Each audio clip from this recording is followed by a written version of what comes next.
The last day dawns on the kingdom of Ascalon.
Hey there, Jeff. Welcome in. How you doing today? Excuse me while I push some buttons. Yeah, welcome in. Today, it's finally time. I finished Eye of the North. Well, not Eye of the North. I finished Nightfall last week. Well, finished. There's a lot of side quest stuff, and better than me yesterday. I was not having a good time yesterday. I was having such a bad time. I'm really seriously. I was trolling myself.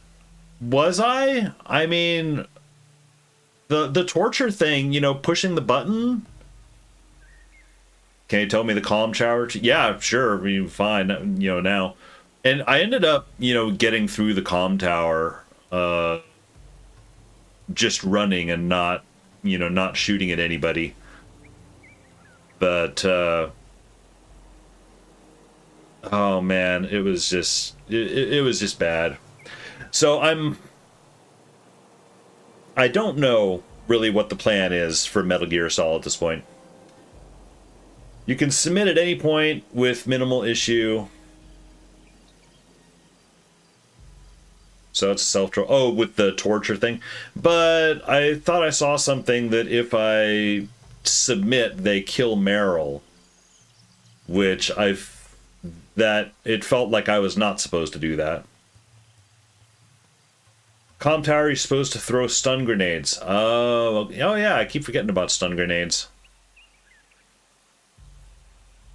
Oh well. Yeah, I don't know how long I spent on the comm tower. It felt like it was 2 hours.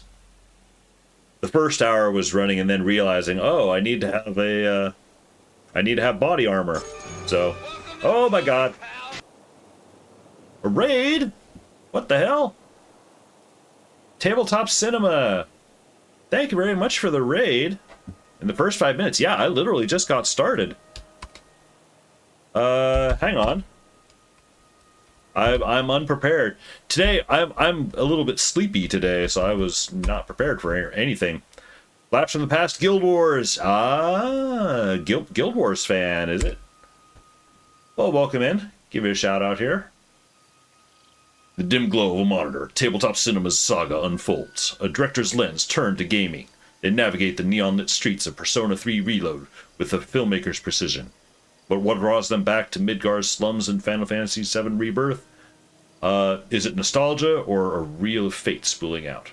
With each playthrough, they unravel tales as rich as classic noir. Will they find the truth or just another plot twist? That actually reminds me, I need to tell Frosty Tools to not use my channel emotes. Otherwise, I need to gift a sub to Frosty, so... But yeah, welcome in. Guild Wars, yeah, it's Sunday. I do a variety of stuff, but Sundays are generally set aside for Guild Wars days. So, and it's kind of been Guild Wars every other weekend. Technically, this is a Guild Wars off weekend, However, there's a chance I might not be able to stream next Sunday, so I'm like, okay, I'm going to do it here. Interesting hard-boiled monologue, yes. Yeah, Frosty Tools, it's, I used to have a clip shout-out player, but a number of people, it's like, you know, their clips aren't curated, you know, a lot of people, like, maybe don't like having the clips, you know, or it's like, oh, it chooses the wrong clips. So I figured having the little chat GPT sum up is kind of a fun alternative. But yeah, welcome in. Last weekend, I finished Nightfall, you know, Domain of Pain or whatever it is. Hang on. What is the elite area? Domain of Anguish, DOA. That's right. I'm not doing that. This is kind of a little bit of an Iron Man character in that, you know, I'm not using storage or anything like that. I'm only using the inventory on the character. And limited use of heroes. I can only use 3 heroes at a time, and yada yada yada. And no crafting weapons, so I still have subpar weaponry. It's been a challenge in a few spots. Eclipse are a mess. Is it first time going through Guild Wars? Oh, no. I've been in the game since 2005. I did take like a 10-year break from it, and then suddenly, you know, a couple years ago, it just suddenly felt like playing again. Honestly, this game, Guild Wars, is the game that is the most of a home for me. You know, when I think of gaming, you know, it's a very comfortable old sweater. So, and so yeah, I finished Nightfall last weekend, and I'm about to move into Eye of the North, which actually I think Eye of the North might be my favorite campaign. Not necessarily for story, but I just like all the areas, the environments, and I like all the dungeons. So the soundtrack, yeah, Flash from the Past. You like Guild Wars 1? People are always playing. There's an upcoming Iron Man group. Yeah, there's an it's kind of funny.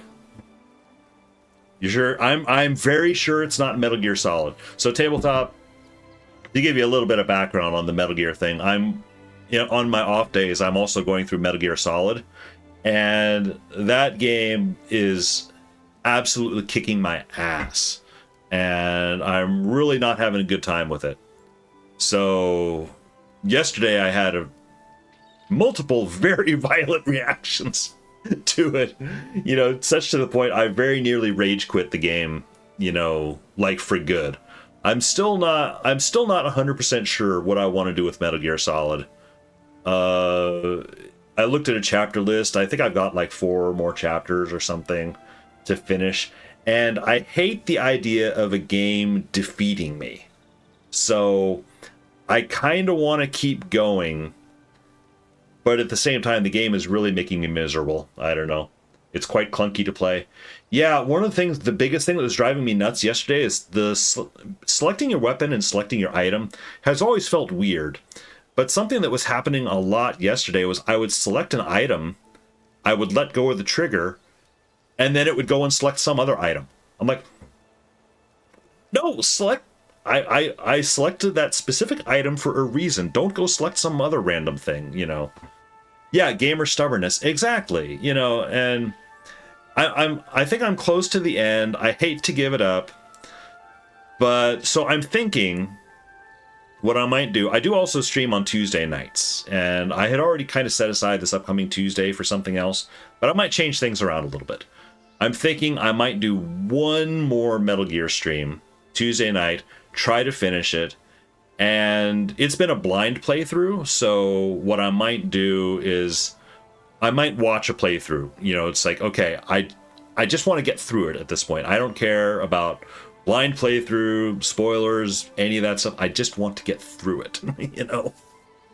But then there was also a physical problem. You know, there's the whole torture chamber thing where you need to press the button as fast as possible, and I physically could not do it. And Jeff is saying, oh yeah, you can just submit and give up. And I'm like, yeah, you can just submit, but that never felt correct either, because then you know, apparently that kills Meryl. So, which I feels like I didn't want to do that either. So I don't know, but I ended up fluking it. I did actually manage to get through it, but holy crap, it hurt my hand badly. It doesn't really matter, does it? So maybe I was trolling myself. I don't know. But yeah, I think what I might do is Tuesday. This is my current thinking. Is Tuesday night. I think I'll return to Metal Gear Solid and I'll try to blitz it. You know, and I'll look it up. I'll not be shy about looking at the guide. Just try to get through it. You know. So had to come up with button mashing techniques for that one. Yeah, and some another one of my viewers had recommended doing the double finger thing. You know, you put two fingers on the button. That actually was worse. I ended up going slower when I did that. It was really, really bad. So what I ended up having to do was set the controller on the table and have my finger like this, just go, you know. And I wasn't even looking at the camera. I was just like this the whole time. You know. It was ugly. It was bad. It's okay to look up the guide for Metal Gear 1 because it can be challenging. Yeah, I have definitely felt the challenge of it for sure. So, but enough about Metal Gear. You did the wild scratching technique. Kojimbo is God. I did end up, you know, looking around a bit online last night. You're reading more stuff about Kojima and trying to square the game with some of my memories of Metal Gear Solid 5, because that's been the irony. Is like I played Metal Gear Solid 5 and I really, really liked the gameplay of Metal Gear Solid 5. I did not like the storytelling or the story in particular. Or I have a lot of issues with the structure of the story and choices he made and a lot of that stuff. But when it comes down to the gameplay itself, thought it was great. Loved it. But that's a whole other big topic. So I was reading more about Kojima, and I'm like, I don't know. I feel like there's a lot of kind of cringe around Kojima, whether it's, you know, him or he has a very dedicated fan base, you know, too. So Villainy of Galrath. I thought I had that. Did I not already do that? Oh, it's the hard mode version. Okay, I'm not going to worry about that. Gameplay of Metal Gear Solid 1 is great. Agree to disagree there, Jeff. It's one of those, it's like, assuming I do finish it, that is a game where I'm like, okay, I am confident in saying I will never play that game again. So, oh yeah, right, Warren Kreita. So Eye of the North. The idea is today I'm starting Eye of the North, and is it Len? I think it's Len that I talked to. Just not engaging with it. The comm tower thing is 100% my fault for not considering all my weapons and everything. I mean, I did do an extended thing where I was trying the claymores, and that it felt like that worked, or that was helping with the guys behind me. But you're right. I didn't think about the stun grenades. Did you feel the earth shake? I was working my fields when the ground began to quake furiously, sort of like my wife does when I leave my dirty socks on the dining room table. Ha ha! Oh, marriage jokes. Suddenly the dirt around me swelled up and collapsed, leaving a giant crevasse in its place. I thought I heard voices, so I looked inside for survivors. I couldn't make out any faces, but I swear I saw shapes moving in the dust-filled darkness. I ran as fast as I could. Please, you must go back and investigate the catastrophe. I will investigate. Metal Gear can sometimes kind of be like a Zelda game, where you have to try all your items to see what works. I mean, kind of like a Zelda game in that, I mean, there is gated progression. It's item-gated progression. You need to have a certain item to open up this door or to get past certain things. But oh, hang on. I should probably have a party with me. Actually, for investigating the cross, I don't think I do. Oh, I should also change my skill bar around. Hang on. I'm using my last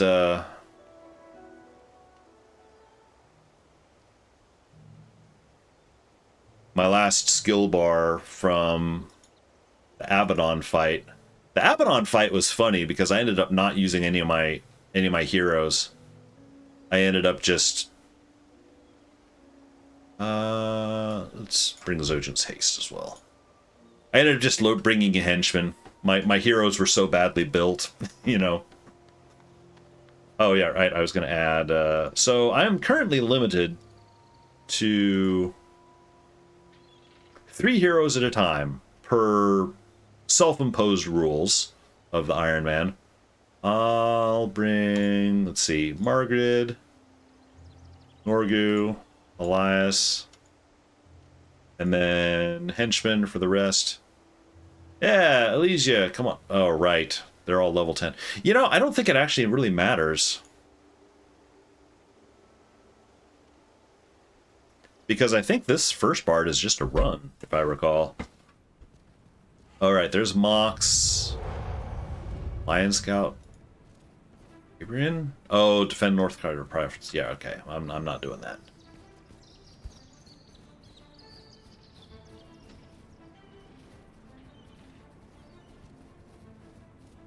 Oh, right. And also, my heroes are currently lacking their pets because I pulled pets off them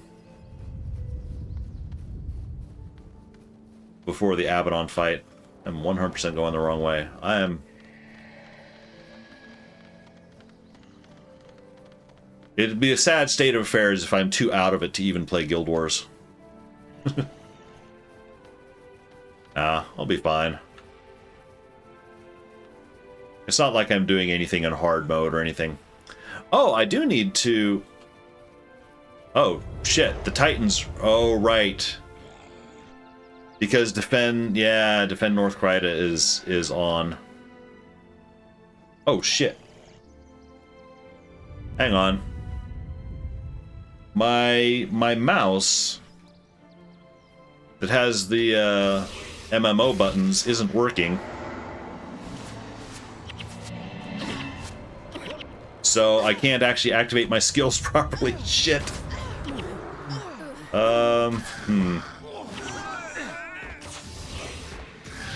Actually have to...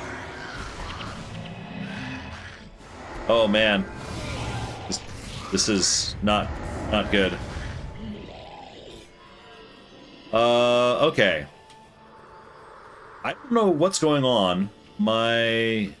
So I have an MMO mouse that has like the shortcut buttons on the side, and that's how I usually activate my skills. But for whatever reason, it is not respecting those buttons. I might need to reload the hardware or something. Got to play more Kojima games now. Snatcher and Police Knots. Penguin Adventure?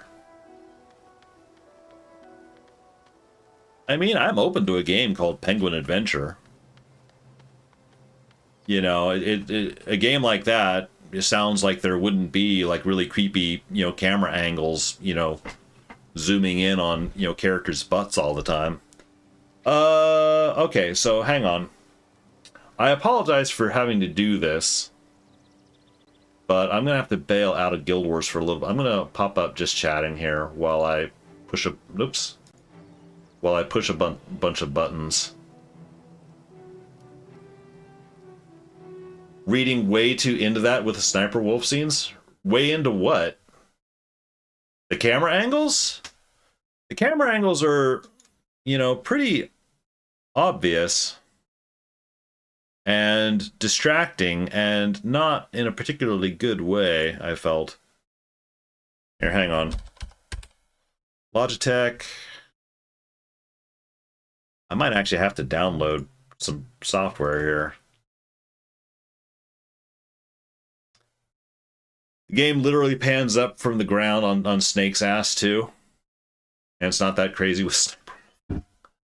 I don't know. See, the thing, you know what it was with Sniper Wolf was there were so many parallels with Sniper Wolf to Quiet in Metal Gear 5.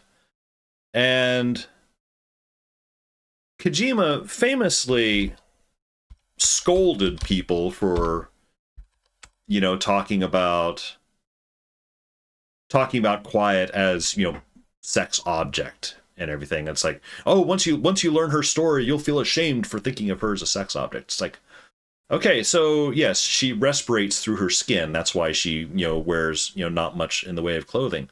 It's like, well, honestly, Kojima, that's a cop out, because you're the guy who wrote this. You wrote it that way. And also, if that was the thing, you know, it's like, okay, so she needs to wear not a whole lot of clothing to respirate. Okay.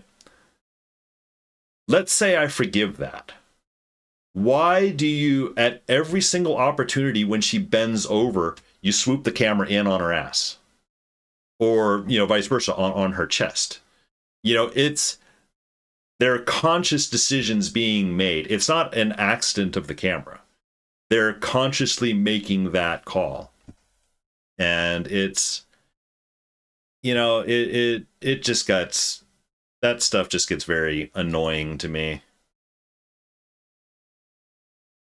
Hang on, what am I looking for? G600 software. And I know it's like, you know, everyone, the internet is full of, you know, the whole debate about this, you know, that subject, and I'm not going to be able to provide an answer. It's just my reaction to it. You know, other people enjoy it. It's like, fine, go, whatever, you know, that's fine. I'm just saying, I myself did not enjoy that aspect. Why can I not download mouse software? Oh, I need to download the Logitech G Hub? Really? Okay. Sorry, catching up. Quiet in 5, you give that, but not Sniper Wolf. Once you recognize the secret reason for exposure, you will feel ashamed of your words and deeds. Yeah, that was his Twitter post or whatever it was. It's like, dude, you wrote her to be this way. You wrote her situation, you know, this way. Of course, apparently, again, I was, you know, reading a little more about, you know, Kojima last night, and I guess it's like he kind of has a history of being a troll, a bit of a troll in this regard. So it's him stirring up, you know, it's one of those, you know, there's no such thing as bad publicity, you know, so creating controversy around something like that, you know, generates interest. So, you know, result more games, you know, more games sold.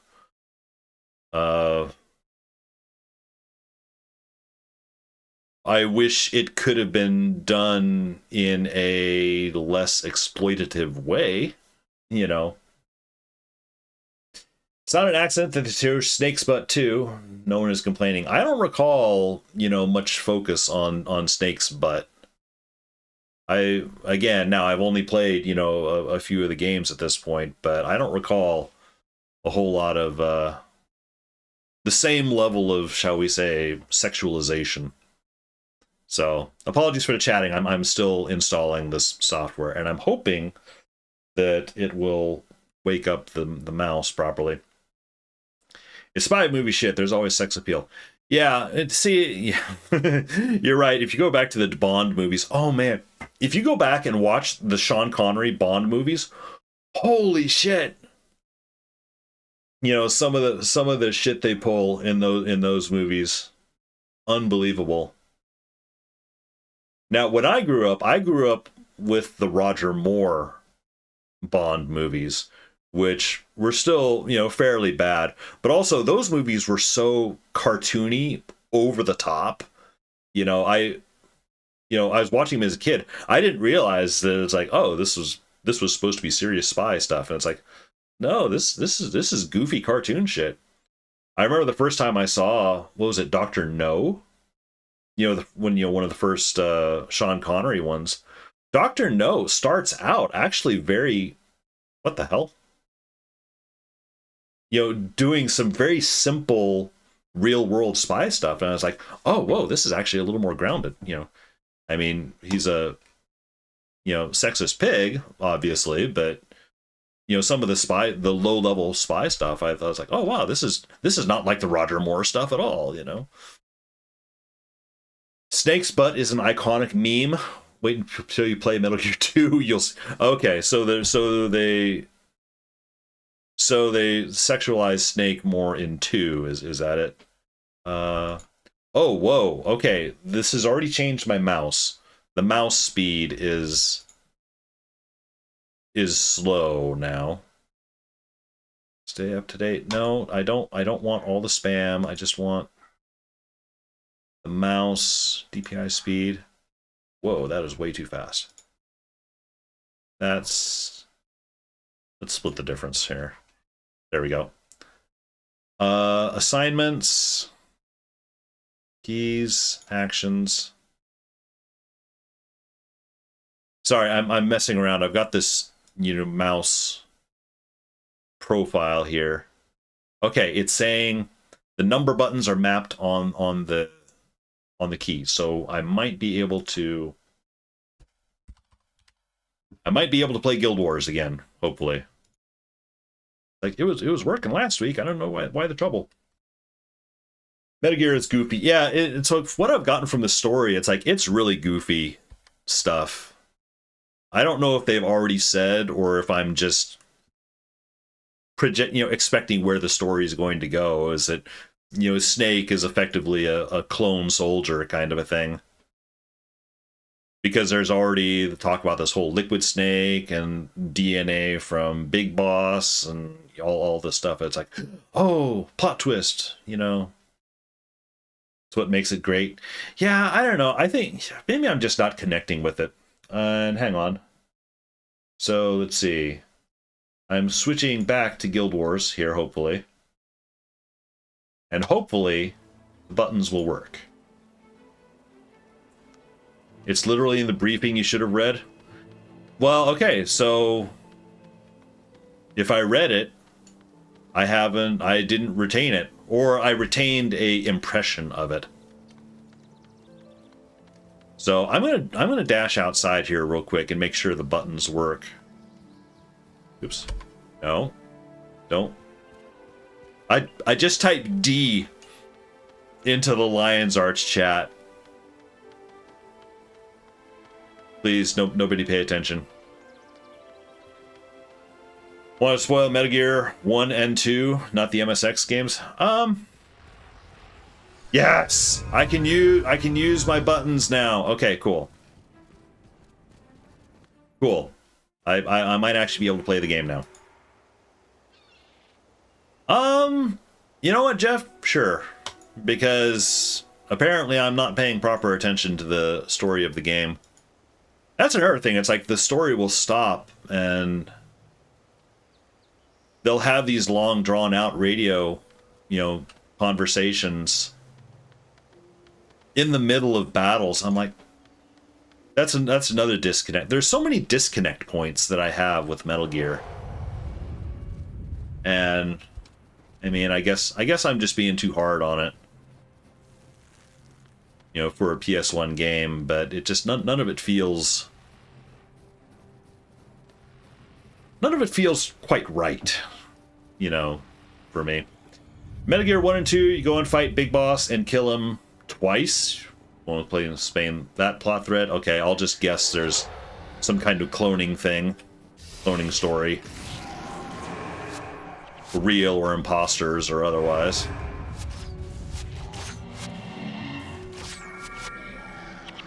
Oh, so much better. I can actually use my buttons.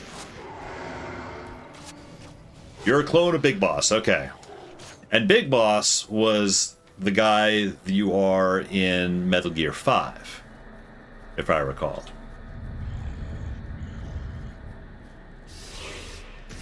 And what's his name? Because Ocelot is in that. Oh shit, hang on. Because Ocelot that's in 1 he's the same Ocelot that was in 5, I take it. Just older because the time is reversed. Who's dying? Oh, Alicia's dying. Of course she is.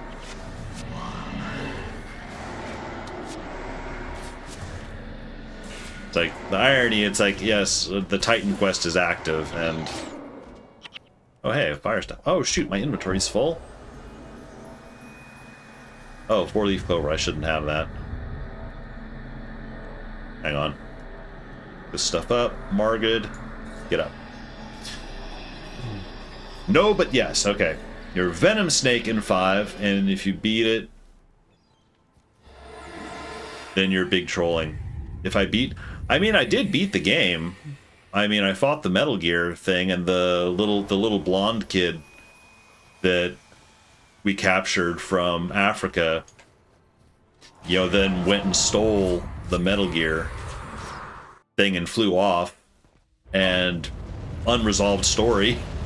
I guess that was a setup for Metal Gear 6 or something. Well, I don't know. I mean, because the way, I guess, the games jump back and forth in time, the kid is maybe, you know, explained in the future games or something. I was actually vaguely wondering last night, it's like, what if the kid grows up to be like Liquid Snake or something? I don't know. Spoiler alert. You are not Big Boss in 5. Okay.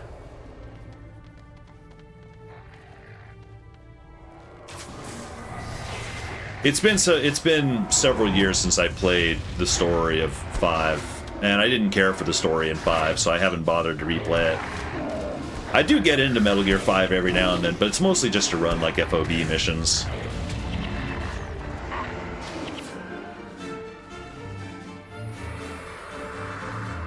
Hang on, let me dial the sound down a little bit. The kid is Liquid Snake. Okay, cool. So that was one thing I was vaguely wondering last night. I don't think they had given me any actual clues beyond it was like, hey, there's this like little blonde kid, and then seeing Liquid Snake in Metal Gear 1, it's like, oh, he's kind of a blonde guy, but he's talking about being a clone. And I think there was some mention of the kid in Metal Gear 5 was... I think they may even mentioned in that game that maybe he was a clone or something. So that all makes... I was about to say it makes sense. It's like, well, it makes... It's story continuity, I suppose. Of course, didn't care about the story because you didn't play any of the others, so it's meaningless. Yeah, so that's the thing, was I came to 5 without playing the others, so I didn't have any of that connection. I played 5 because I got it for, like, you know, $5 or something on a Steam sale. And I had heard so much about it that it's like, oh, it's a great game. I was like, okay, well, whatever, I'll try it. I haven't tried a Metal Gear game since, you know, one of the first NES ones. I used to think it was the first, truly the first Metal Gear game, but apparently it might have been the second one. I still need to go and look at that.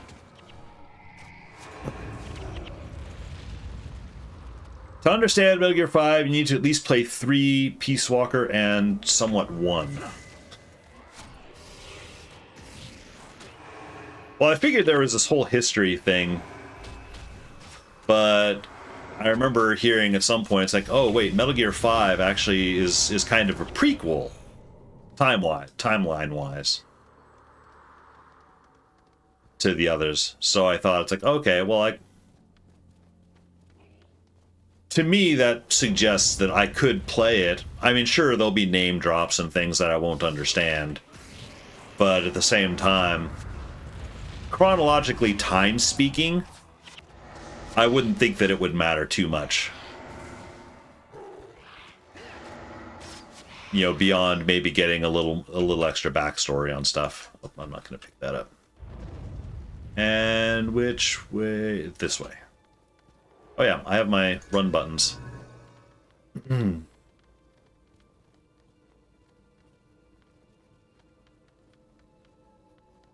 I forgot that there was actually any fighting in the cavern down here.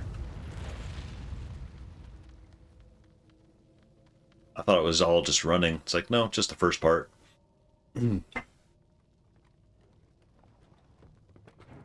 All right, you lot, pick up the pace. Take all the kegs you can. We're going to need them. And You know find what? Vec. I should pop up a poll. Get out of here. What's going on? Where did you come from? Are those explosives? There's a city above us. I know there's a... Hang on. Vec, there you are. We've got trouble, Ogden. You get the gate working. We'll handle the trouble. I'm gonna leave a poll up. Destroyers have completed... Basically, which of the 3 areas should I go to first? Blast! If the chamber is captured, there's no way back. Wait, the quakes have opened up other I don't have any passages. There should be immediate preference, Brooke is so right. There is another gate not far from here, but the Oops. destroyers are right behind me. You'd best be coming with us. If we're split up, the destroyers will eat us alive. Metal Gear 5 leads What into is 1. Destroyers. For that matter, what are you? Me? Right now, I'm your best hope of getting out of here alive, Buka. We can chat later. We're going to need your help if we're going to reach that gate.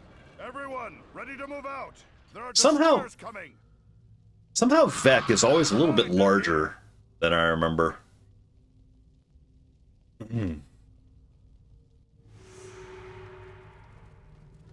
Okay. Now it's time to run.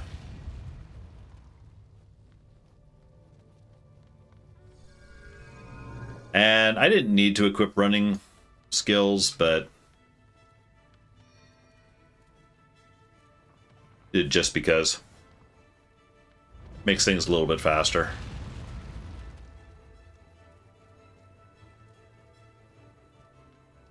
I'm gonna lose some of my heroes, henchmen.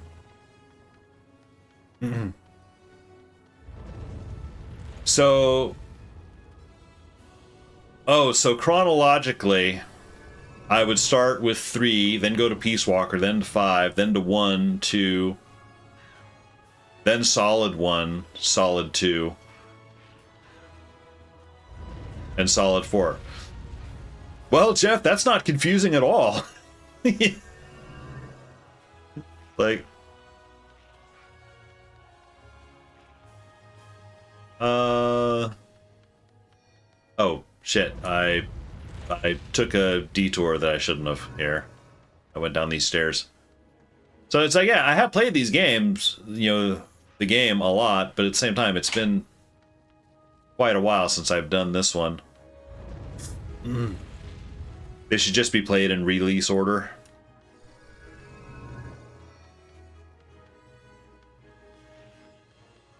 And then let people put the pieces together. You're wrestling your Jimmy so much. Jeff's like, I'll show you how you're supposed to play, damn it.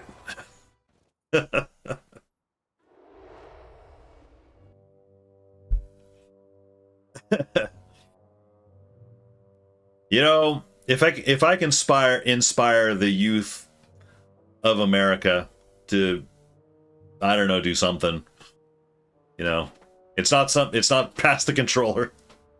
It's like I at this point I wouldn't play them, but it's like, hey, if it makes you so angry, it's like I'm gonna play.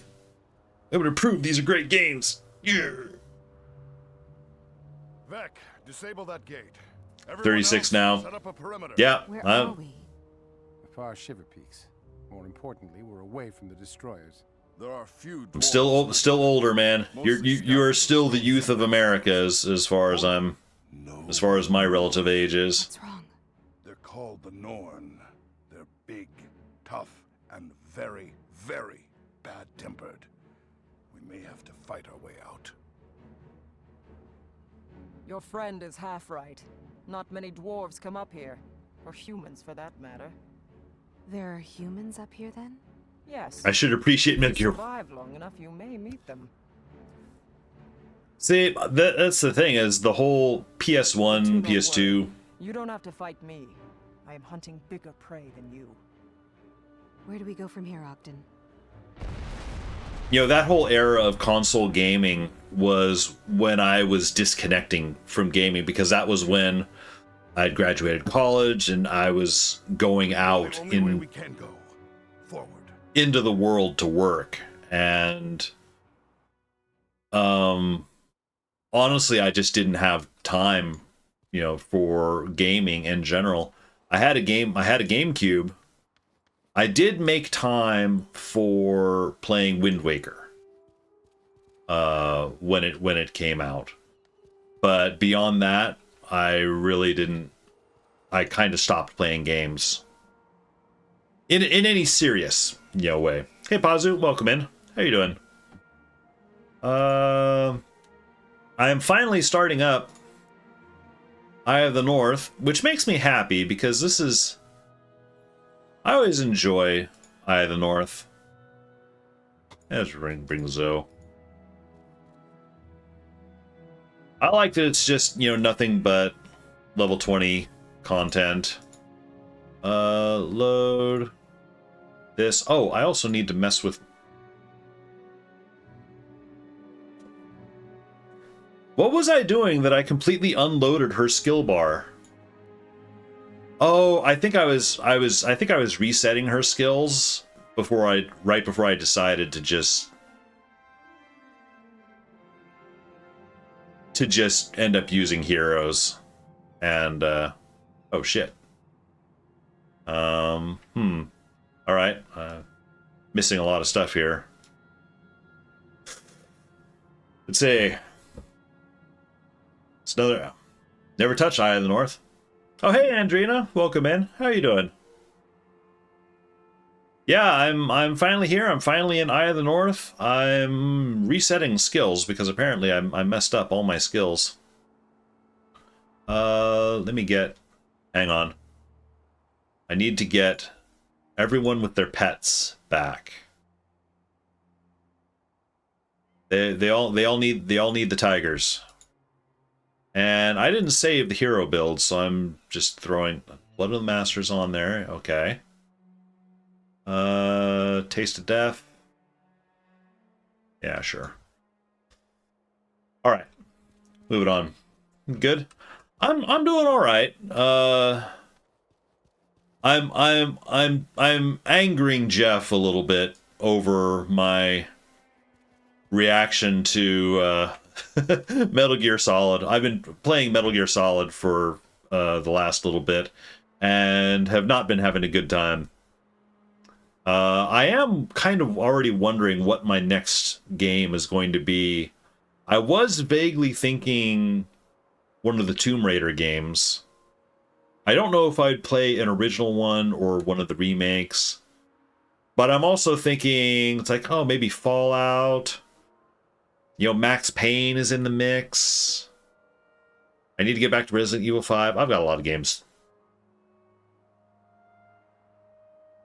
Don't know the game well enough to do Iron Man at all. Oh, positive for starting up the Iron Man. Tomb Raider, all of them. Okay, so Andrina, question, because I do know they did just release like Tomb Raider, the original Tomb Raider 1 and 3 Anniversary Edition. I think they've got updated graphics. I've heard it's actually a pretty good port, so I'd probably play that. I don't know, playing, one of those remastered originals versus playing like what the first of the new ones that came up, like, but was it Rise of the Tomb Raider or Shadow of the Tomb Raider? I don't know which one is first. I would imagine Rise, I guess. Amazing, because you haven't seen them yet either. Okay. I've been in Grace's streams a little bit, and she's been playing them quite a bit, and they still have the low poly look, but they've added, the polygons are a little bit better, things just they don't look quite as chunky, I've heard that the gameplay is pretty much the same though. Tomb Raider 2013, Rise of the... Oh, so that's the 3 remakes, and that's the order. So there's 2013 Tomb Raider, then Rise of the Tomb Raider, and then Shadow of the Tomb Raider. Okay. Gotcha. You know what I'm thinking seriously of doing is, once Metal Gear is out of the way, I have a loose... this is a very, very loose plan, is... I kind of want to do one more stab at Metal Gear, because I think I'm getting close to the end, and maybe with the guide and looking things up, I just kind of want to get through it. because I don't like the idea of just abandoning a game. You know, even as irritating of a game as Metal Gear has been for me. So I'm thinking, give Metal Gear another shot. Tuesday night, Perseverance. That's exactly it. It's like I was about to rage quit the game many times yesterday. I'm like, no, I'm gonna keep going. I'm gonna keep going. So I want to put it to bed, but then I was thinking maybe next Saturday. So one more stream of Metal Gear is what I'm thinking. Oh, hang on. Poll ended. What area to start? Okay, nobody voted for any area to start, so I'm gonna pick something random. And then next Saturday, pick out something different. Honestly, I was actually thinking of Princess Peach Showtime for a number of reasons. Ironically, Metal Gear Solid is kind of pushing me more towards that in a way, because it is supposed to be a lower taxing, easy, easy-ish thing, which honestly I kind of feel like right now. And it's also kind of a happy, sunshiny rainbow thing, so I might do that. But that's also a very short game, so I don't know. Iron Man isn't permadeath, right? Yeah, no, it's not. Just playing the content in order without the overpowered stuff. Can add rules, but that's the core of it. Yeah, so are they doing... Yeah, Jeff, I actually haven't looked. Are they doing the same thing where it's all inventory only? Speaking of, I forgot to clear out my inventory. I'm going to talk to Jory, and then I'm going to go back into that outpost and get more stuff. So with henchmen, yeah, so that was a big question mark, was when I got to Nightfall, what do we do with heroes? And I don't know that in the original Iron Man docs, this is an Iron Man that I started last year. They're talking about starting up a new Iron Man. I'm still working on the Iron Man from last year because I've been going so slowly. There was a question, it's like, what do we do with about heroes? And I don't know that there was really a group decision, so I just put up a poll. It's like, okay, so do I use any heroes at all? Or do I... Nightfall, there's some missions where you have to use one hero. So it's like, absolute minimum, henchmen only use a hero when needed. Or do I use, like Nightfall came out, you could use up to 3 heroes at a time. Or do we just say, screw it, use all heroes? And the vote went for using 3 heroes, basically the way Nightfall was released. So I'm like, okay, that's what I'll do. My heroes are very badly geared, though, so... Andrea would have voted Norn. Yeah, I'm kind of debating between Norn or Char. I'm not really sure. See. No storage chests unless you use a fresh account. Yeah. Nightfall, heroes okay, limit to 3, like the past other. Yeah, that's basically how we ended up. See, I was prepared to make it even harder for myself, in terms of like not use any heroes at all, except when a mission required it, People were like, nah, don't be that hard on yourself. All right, I'm gonna go back into the outpost because I need to sell some stuff here. But yeah, what I'm thinking of doing, it's like, there's a fair chance next Saturday might be Princess Peach Showtime. Although there's part of me, it's like, I kind of hate spending full price, especially on a game that's going to be that short. I don't know. But then after that, I'm thinking, honestly, I've got the wheel. I've got my Baldur's Gate Wheel of Randomness. Putting a bunch of games into that, like maybe put in Tomb Raider, Max Payne, Fallout, Resident Evil 5, or whatever, and then and let the wheel choose what I play. You seek the dwarves? Because I don't have any particular... I don't have any super interest in any one particular thing at the moment. Oh, that's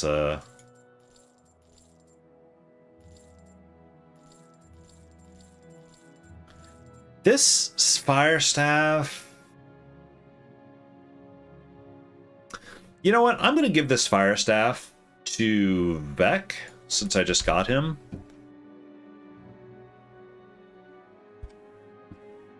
And he might be able to use it. So this is 11 to 22. It's energy +2, armor +4 versus physical. Has skill recharge 10%. Reduces poison duration. Kind of a random thing. Energy +10 versus energy +10. Kind of a lateral move, I suppose, but just gonna trash this stuff and then go back out. So hardest for Metal Gear 1. Metal Gear 2. Oh man. After Metal Gear 1, I need to seriously think about what will it take to get me to play Metal Gear 2, given how much trouble I'm having with it. I really don't know. I mean, I could make it a community chat reward with some ridiculously high, 100,000 channel points to play Metal Gear 2, and I'd be like, okay. I expect it'll mainly be Jeff and Zaros, contributing to that. Love to see Tomb Raider. I do fully intend to play Tomb Raider. A Tomb Raider, either it be the original or one of the re-releases or remakes. I do intend to do that sometime soon. I really don't know when, though. I'm thinking the only things that are kind of on my radar is if I play Tomb Raider 1 to 3, gonna freak out even more than Metal Gear. I have heard that the original Tomb Raider games, or the original Tomb Raider games, are very difficult controlling games. I mean, see, that's the thing, is I'm willing to give them a shot. But correct me if I'm wrong, a lot of the trouble I've had with Metal Gear Solid has been like what I was having yesterday, a lot of fixed camera angle stuff, and the stuff that I was trying to shoot, like in the tower. Now I learned, yes, I wasn't even supposed to shoot at stuff in the tower. But, stuff not being visible. But I was under the impression that Tomb Raider was not fixed camera angles. The camera actually does tumble around the characters. So maybe I might have a better time. I don't know. Plays critically acclaimed game, massively influential, bad game design. I wasn't saying... I suppose I was saying bad game design. What I felt like it was... Oh yeah, I should be taking bounties, shouldn't I? Oh yeah, I need to fight these guys. What I felt like, it's like... Metal Gear 1, it felt like it was made at a time when control convention was still kind of being hashed out for 3D games. It's like things hadn't really settled yet. So there are some controls that feel just straight up backwards. And that was not a good time, figuring out that, having to deal with some of that stuff. I got trolled by the sentry gun, shot you off screen. It was teaching the sentry gun that shot you off screen. Do I recall a sentry gun? I don't remember. I feel like I might be repressing a number of Metal Gear memories at this point.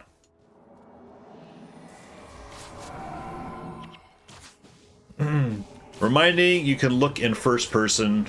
It's actually brilliant.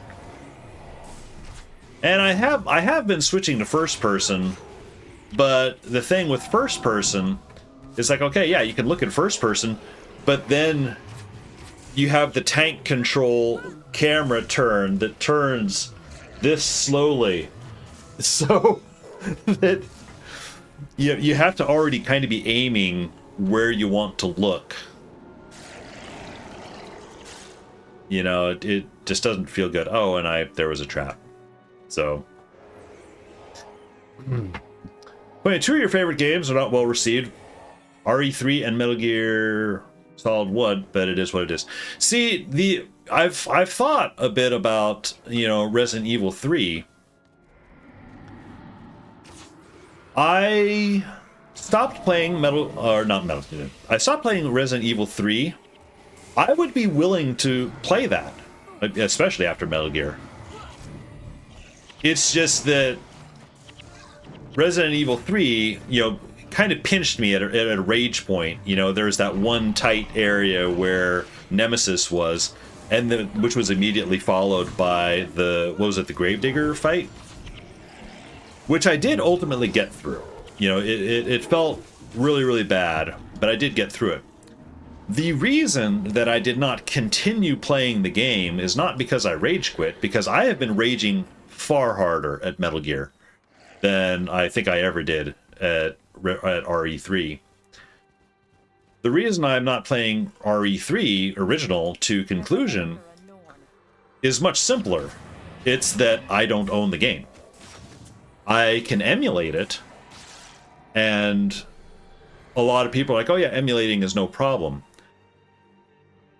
I ultimately felt unclean, you know, for lack of a better word, for streaming a video game that I did not personally own. I could go get it. I could go get a PS3, and I could go, you know, I've got a used place. I could go get, you know, copies of it. It would cost me, you know, $200 to do so. So I have been actually thinking a little bit. There was something Dargus mentioned. I forget what game it was. Oh yeah. It was talking about. We were talking about The Walking Dead, the Telltale series. That I have that in my game library to play, and the idea was that I was going to stream it. But then I started hearing about that game has an incredibly toxic audience, you know, on Twitch. You know, because it's kind of a choice-driven, you know, game thing. And they'll come in, they love people they love to watch people play the game for the first time.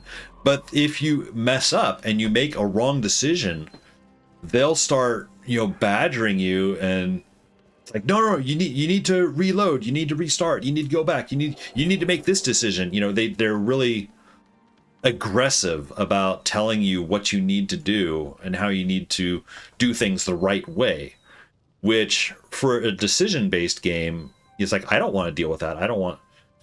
There was someone, I think it might have been Pierogi, Impressive.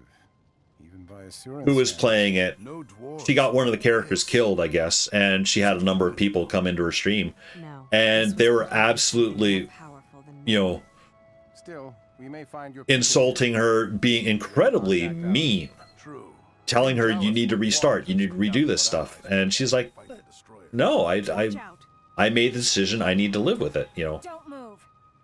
What's your And business here? it got to the point where one of them This is the eye of the somehow got her Twitter handle or got into her Discord or something and started hate raging her, from Ascalon. you know, on every social media platform that she was on, you know. And she, yeah, ban him, yeah, just ban him. She was getting it for like days, you know, from a number of different people, and it was that level of hatred. I don't understand, and I don't want to deal with it. But anyway, Dargus had an idea about that game. It's like, if I did want to stream that game, just stream it, but not in the game category. Just do like an uncategorized stream. So really, the only people who would see it would be, you know, people, you know, like you guys, you know, people that are regulars, and so that I'm not really advertising myself to the hateful denizens, you know.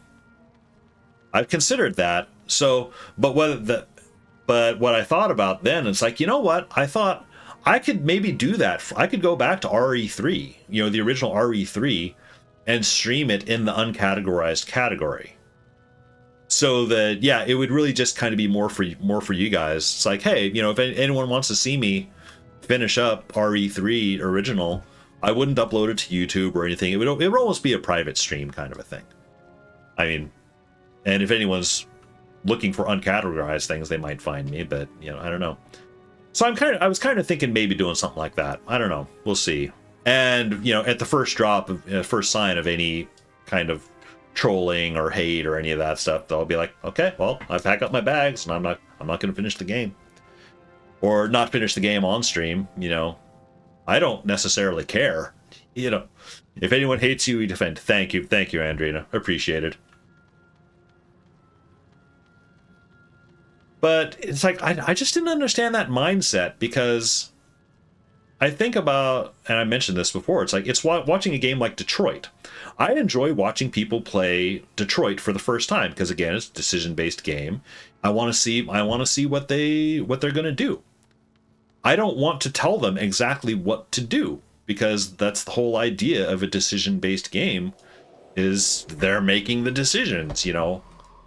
And I want to see, it's actually far more interesting to me to see them make decisions that are different from what I make. You know, if they're panicking and they legitimately ask, chat, please, I'm scared of this situation, what would you recommend? If they honestly want a recommend, then I'll say, it's like, well, you know, here's what you could do. But otherwise, I kind of want to keep my mouth shut, you know. So watch me play Metal Gear 1, understand the trolls. Yeah. I've been wondering, honestly, is if the game is trolling me in a lot of ways. It's like, am I thinking too hard about things? Am I not thinking enough? Or just, I just feel like my brain is just not in the right place for Metal Gear. Hey, Gwen. All right, we've got Gwen now. So let's see. I can't believe he held on to that. Oh, right. I had her tapestry shed. With.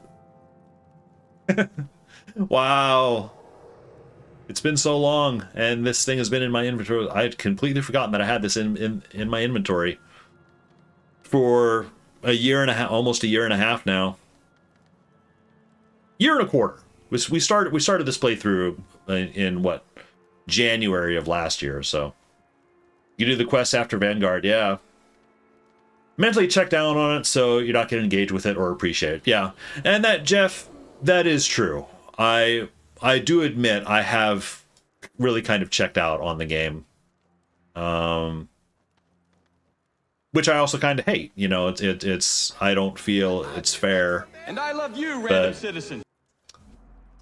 Oh, thanks for the follow, Gawain. Laundry. Oh, Lion. I didn't mean to say laundry. Lion Tree.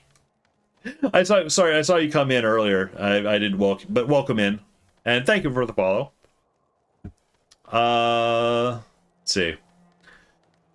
The funniest shit is Mei Ling at one point was telling you some ancient Chinese shit, which is the man with strong will bends reality to suit him, which is 0%. The man with the strong will bends reality. Jeff, what is the...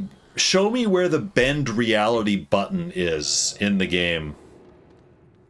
Play together sometime, I think. Gawain, yeah, I want to say that I do recognize... I think I do recognize your name. I think... I think you actually may have gifted me, like, a number of ectos or something at one point. For, like, DOA farming or something. Getting a build together for that. Or for buying consets or something, I forget. Which, if that was you, thank you. I appreciate it. However, I am embarrassed to admit that I have not followed up on that, and I haven't gone to the DOA farming. If you want your ectos back, say the word. I'll give them back. So, no, I got distracted with, Guild Wars. I kind of come and go on Guild Wars a little bit, but what this playthrough is, this is kind of an Iron Man challenge, and like I said, Guild Wars is kind of a comfortable old, comfortable old sweater of a game. But at the same time, it's like there are days where it's like, I feel like playing something, a little bit different. But I am kind of committed to finishing this Iron Man playthrough, so I've kind of rolled it to like every other week or so. 13,000 ectos left. Jeez. Okay. Well, I appreciate the ectos. 13,000. Holy crap. You're on and off as well. Yeah, it's fair. I mean, it's an old game. We can't... I don't think we can expect to... or be expected to be on it, 24/7. There's too many other games. Oh, hang on. I just realized one of my people here doesn't have a pet. What is this place? Calls this the Hall of Monuments. The Ebon Vanguard arrived here. We found this platforms in this scrying pool. Captain Langmar, Artificer Mulinix, and I have all tried repeatedly to make it function. Oh, right, I'm supposed to look into the pool. I remember this. Against the destroyers. Look deep into the pool. I'll keep my eyes open, sure. Andrina, I only have 9950 ectos. Slacker! Just bought a bunch of stuff for titles. Yeah. Well, that's close enough. Honestly, that number would bug me. I would go out to farm or buy 50 more ectos just to get to a clean 10k. This is what we've been guarding. Looks like a scrying device. You're right. We know it's magical, but can't get it to work. Hang on. Often these things are just a matter of concentration. Like, are they though? I love that my character just has this ability. It's like, oh, just... No one else has been able to do that. Just lucky, I guess.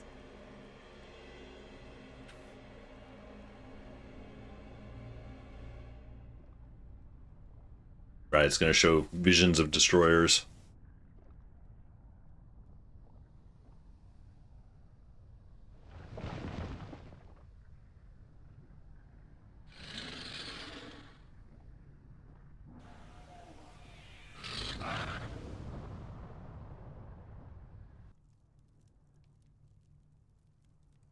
Actually, Andrina, I think you're right. I think I will go into Norn territory. We fought them earlier. They've captured the Dwarven and Asuran tunnels. Well, we ran from them earlier. Seems like it. Vec, we have to rally the local populace, these Norn. But we don't know how much of the gate network has been compromised. Exactly. We're on our own. The battle starts here. What's the matter? The destroyers are coming up from the depths. We need an army right now. Help me convince the Norn to help us. The destroyers drove my people to the surface, west of these mountains. We should contact them. They're both wrong. It's the Ebon Vanguard that needs your help. A large detachment led by Captain Langmar made a sortie into the Char homelands. They're now several weeks overdue, and I fear the worst. I need you to help me find them. We need my people's knowledge. No, we need the Norn as allies. It's up to you, Buka. Which do we do first? Why do I have to make the tough decisions?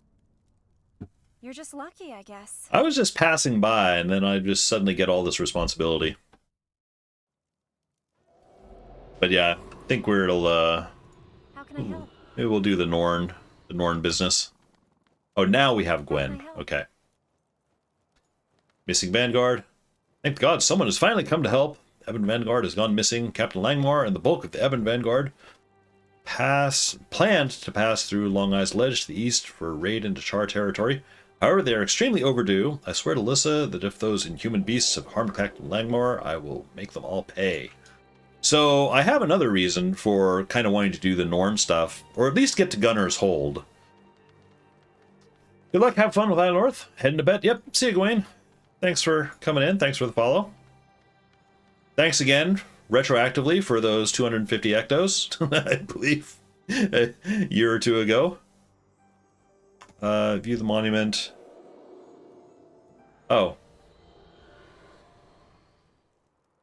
Right. I have things I can display. I was going to drop the tapestry on...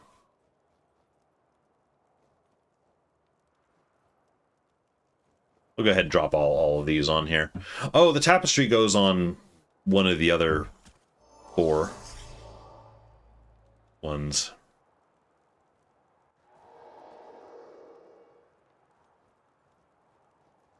And Hero of Alona.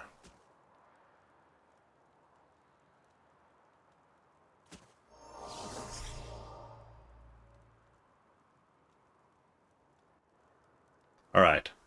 And this arrangement kind of bugs me.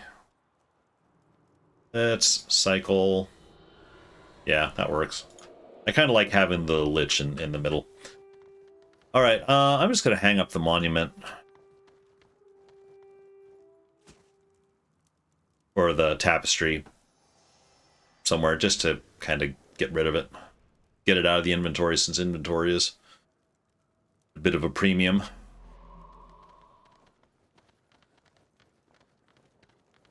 We'll go ahead and talk to these guys and get their quests. Interesting.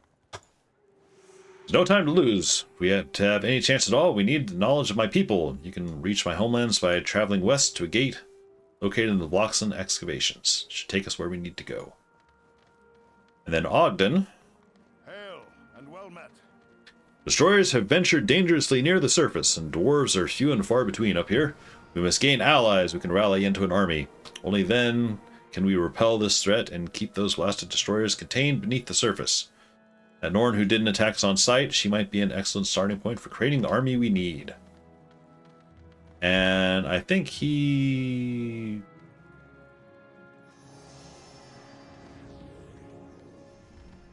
I don't know what that actually did. So what I was thinking was getting to Gunner's Hold. At least doing that much. Oh yeah, who's missing a pet? Margaret is.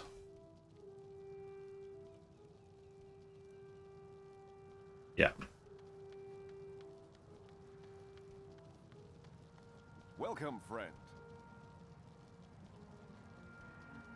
You know, I'm going to say something here. Love to put pets on everyone. It is killing me a little bit, the 3 hero restriction, because that's kind of always been my thing. And it's like have a full party and have everybody have pets. I just love wandering around with my own private pet Zerg. So only having 3 of them is, you know, kind of low-key annoying me a little bit. But them's the rules.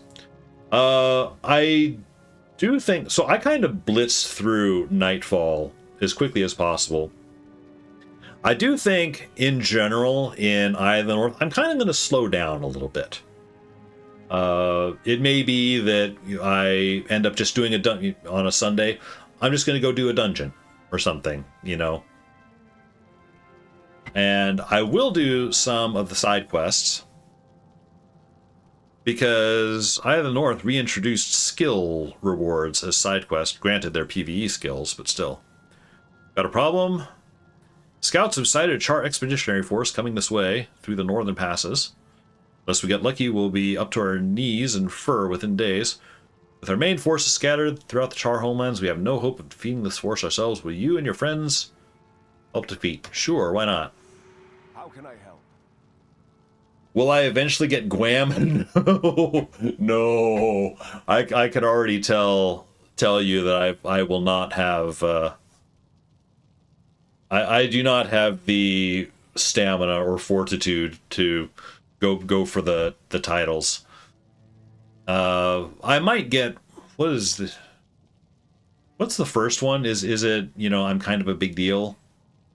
I don't know. I might do like some low level one, maybe, but honestly I don't really know. Kind of a big deal. How many is that? Is that 5 or 10 titles for that one? I forget what the numbers are. A bit of a problem. Shouldn't be too much of a surprise. It's 5. Okay. See, that would be possible, because people know me as 10, and then you get the Rainbow Phoenix. Ah, okay. Yeah, because... Hang on.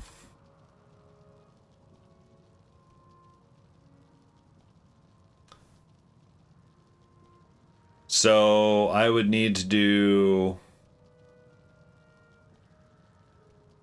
So Tyrion Protector, I need to do a bonus on one of the missions. And that would be a free one. Alonian Protector. Oh man, that has to be going back to Nightfall. Canthan Protector. I could probably do Canthan Protector. And then otherwise, just, max out like the Eye of the North titles or something. That could get me to 5. Canthan Protector is easy. Yeah. You wouldn't believe how often Norn warriors wander down here and challenge us to duels to prove their valor. Then they go home and boast about how easy it is to defeat the puny humans in battle. Usually we just ignore them and hope they go find something else to beat about the head. Latest barbarian to arrive, however, some brutish oaf named Nor Oaken simply won't leave. Starting to cause a real problem. Nobody can get any work done. But with constantly being challenged to single combat, you're the most battle-tested of anyone here at the Eye. Will you fight as our champion against the Norn? Oh, right. This is a special skill build thing. Okay, yeah, but accepting that sends me into a single-player arena thing to fight him, which, like, I'll probably do at some point. Hang on. I just remembered something I can do. Are you still here? What is my financial situation? I'm at 16K. I kind of feel like I should get all of my ranger skills unlocked. Rapid fire. Oh, hey, volley.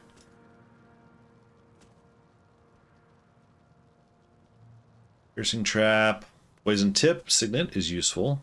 Can be useful. All right. So yeah, no, for now, I'm just kind of gonna honestly just play the game. I'll advance the story of the Eye of the North, but, on a random Sunday, it's like, you know what? I feel like just doing, running a dungeon or two. Maybe I'll just do that. I don't have the Norn title yet. Oh, hey, Jorah. Hail, Lowlander. An unearthly creature, the Norn Bear, ravages my homeland. It is my duty to stop it. I have tracked it throughout the far Shiver Peaks, but it continues to elude me. My soul will not be at peace until these lands are rid of the wretched beast. Its burden is mine alone, although I doubt you would understand that. But you will never gain the trust of my people until you learn our ways. Seek out Gunnar Poundfist and his Hearthstead to the north. He'll tell you more about my people. Yeah, so I think I started off saying going to Gunnar's Hold was going to be a thing for me. Reason is I would like to unlock Xandra, who is unlocked at the Norn tournament. Now I don't know if I have the skills to get her, because the skills I have are kind of sketchy, at this point. I'll kill him. Who am I killing? Oh, just any creature in the area. Okay. That's wonderfully indiscriminate.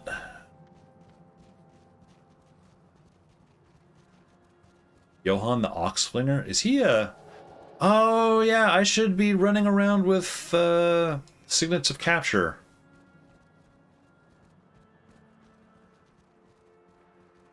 What does he have? Expert Focus, Rapid Fire... Prepared Shot. Okay, I'm pretty sure I have Prepared Shot. I'm gonna take a look. Or do I? Oh, Prepared Shot might be a...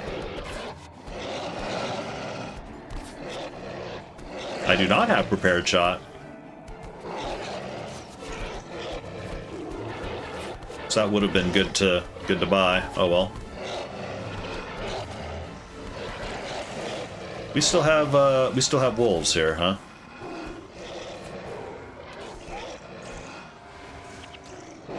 All right. Yeah, I'm gonna need to go get a Signet of Capture at some point. How many skills did I buy? Ooh, I must have bought 10 skills. Depleted my funds.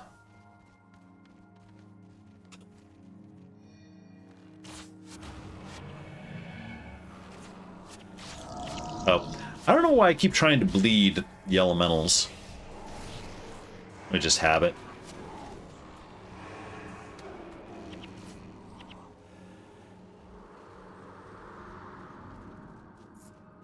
Oh yeah, I'm still on the lookout for decent gear for my heroes. Hey, got another Norn NPC to beat. Are you hunting something? Oops. No bear form for you. Who goes there? I like how they don't, you know, the Norn, they don't even really object to the fact that you're ganging up on them.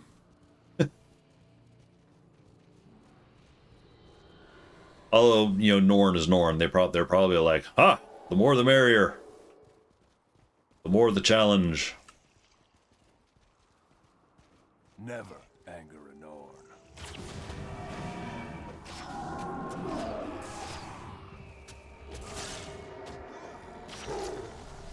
All right.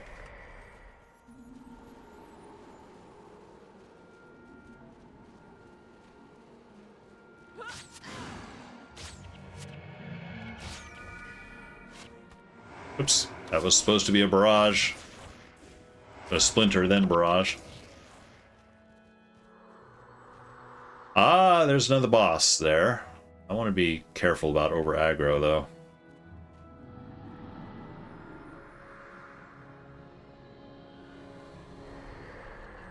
I would like to fight him because I'll get Norn points for it, but...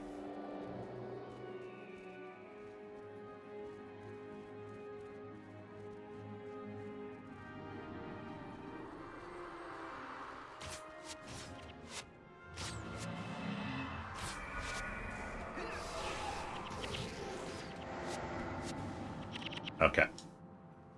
Up, and I am deep frozen.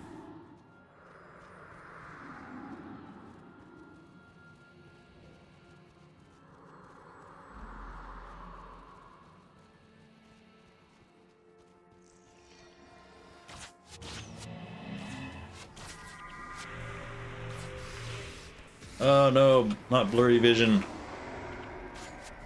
Doesn't matter.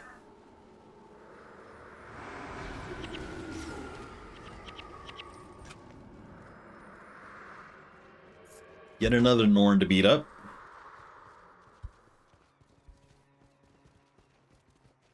Are you hunting something?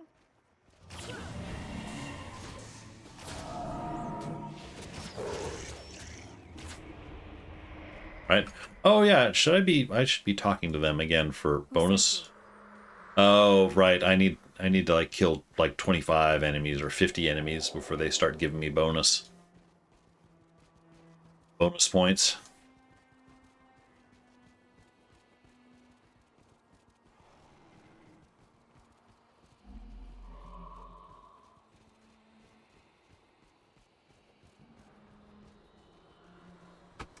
I have the high ground, Anakin.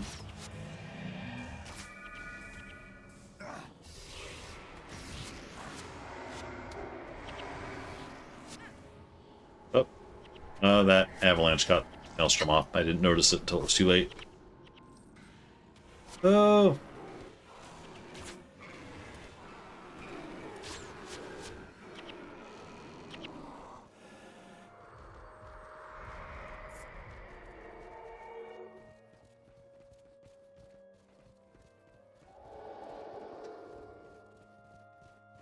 I just really like the environments of Eye of the North.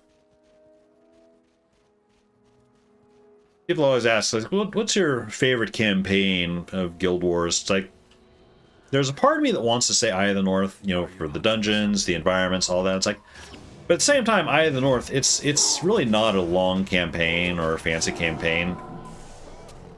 Never I feel like I would probably say prophecies, but with a side order of Eye of the North. You know, having the two together. Because that's the other thing, is I like that they're both on the same map. You know, it makes for one large area.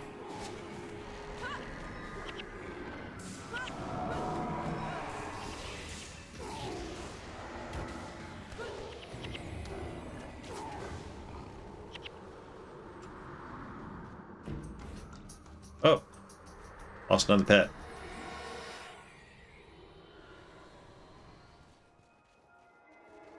Did we get 25 enemies yet? I wonder. Why are you 24. Oh, literally one more. There's some ice imps down here. Or, you know, can we kill the eagle? Does that count? I wonder. That would be hilarious if an eagle counts. Are you hunting? Okay, eagles don't count.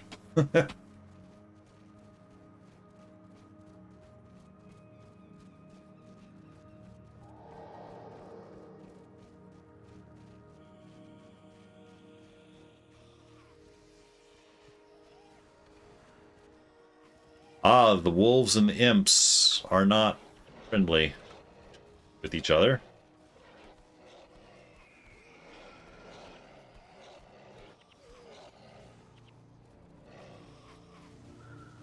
Oh wow, the wolves are kind of kicking their ass.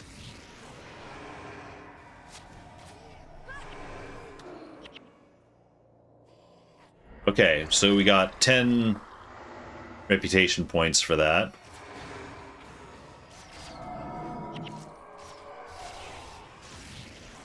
But I think if we talk to the Norn at the shrine, we can get some more.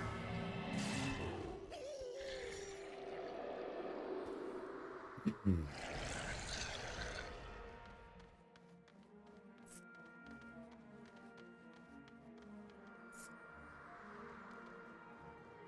don't know, we'll see.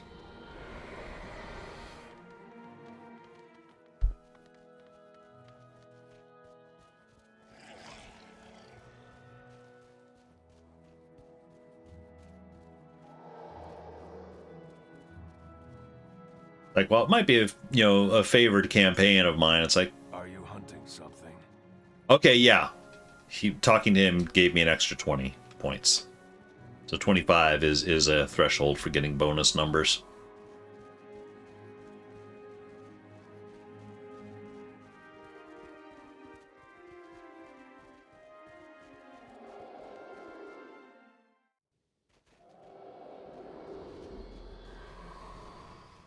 Orn.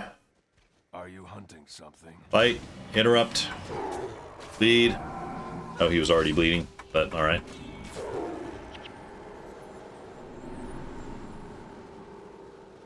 Now, up here, there's going to be a Char army. Gonna have to... Excuse me. Gonna have to deal with. What? Oh, hey, it's an Norn bear.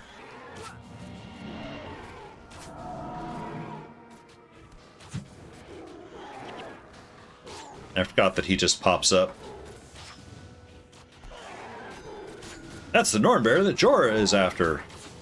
Slay it before it gets too far. Oops.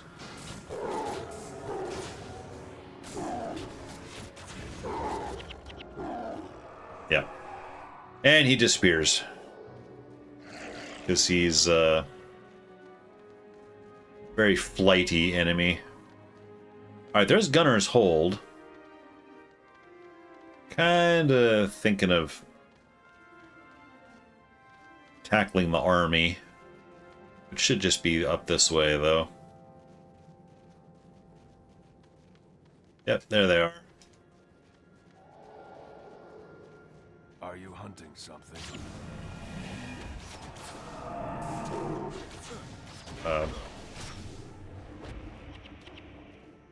Okay, Flame Shielder.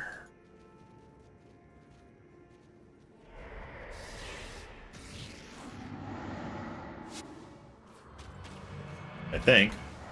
Oh yeah, Meteor Shower. Interrupted. A lot of level 8s. A lot of them are not a problem. There's a couple of level 20s in there, but...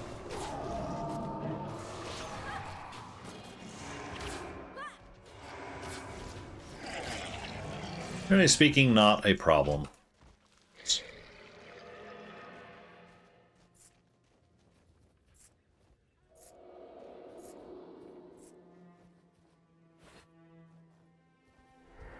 That didn't seem like much. Our invaders. Yeah, okay, there's more. I thought there were more.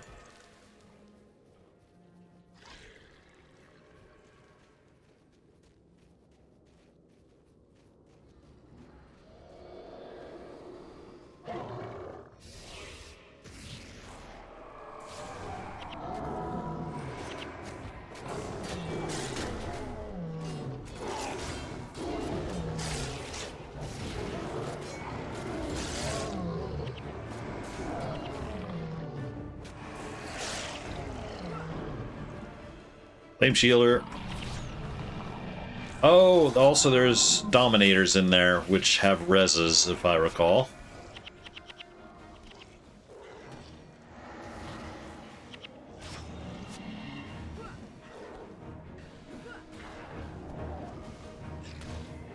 Okay, and then we've got this group coming in.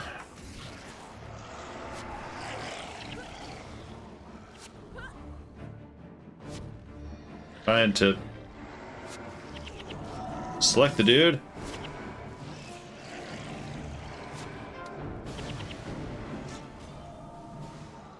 Somebody got a meteor shower off.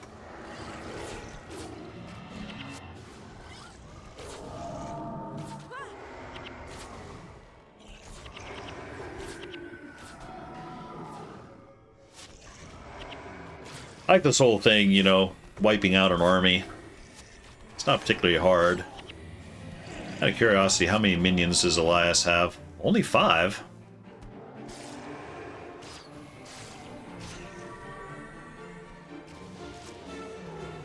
Alright.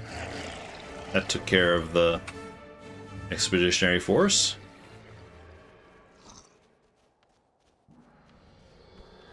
Now, head back into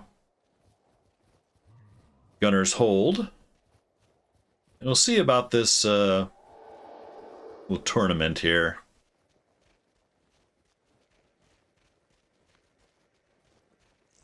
Because how many heroes can you unlock? I think you can get Anton, the assassin, and Xandra. I don't recall if there are others.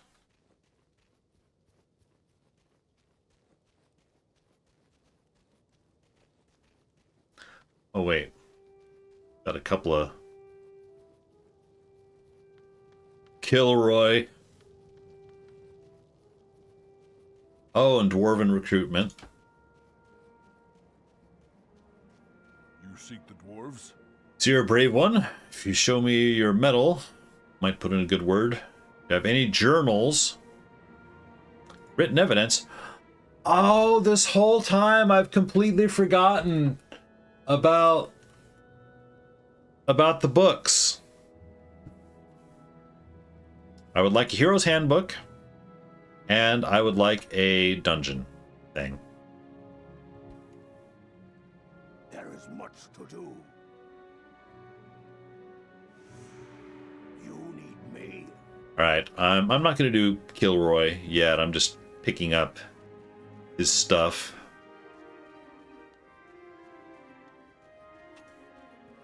Skills. You have any ranger skills I don't have yet? Never anger a Norn. Nope.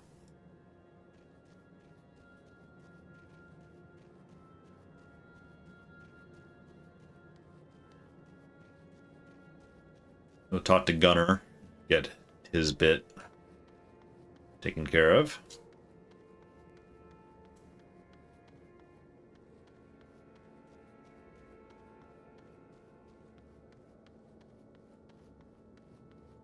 Why are you here? Tracking the Nornbear. Jorah sent you? Poor girl. She's but a shell of her former self. It all started with the cursed Nornbear. I fear Jorah, like any Norn, will never accept your help. But that doesn't mean you can't claim this Nornbear as your own prey. Here's what you should do. Shift Shadowhunter, the respective hunter among our people. If anyone can help track her down, the ravaging abomination, it would be her. Find her in Sifhala.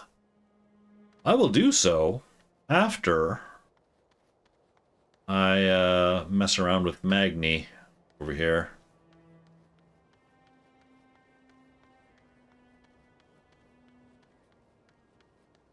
Also, what is my inventory? Not great. Oh yeah, I should toss the Book of Secrets into storage. So, per the Iron Man rules, like, you know, don't use storage. It's like, well, I've tweaked it a little bit, and then it's like, I'll put things into storage for later. But I will not take anything out.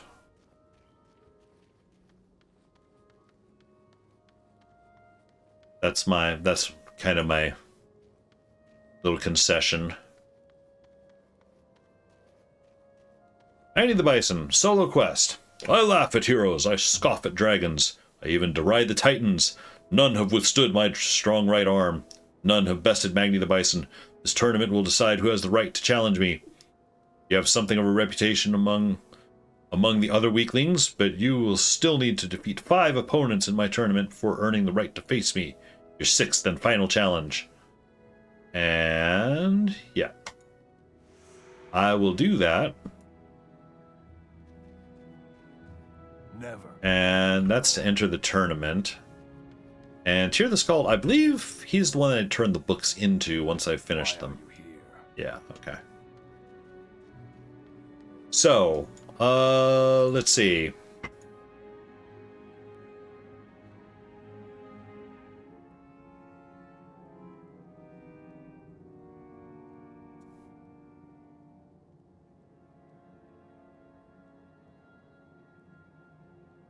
You know what? I'm kind of... Oh, I don't have many. I was about to say, it's like I could, you know, cheat and just do a Ranger Spirit Spammer, but I don't really have much in the way of spirit abilities at the moment.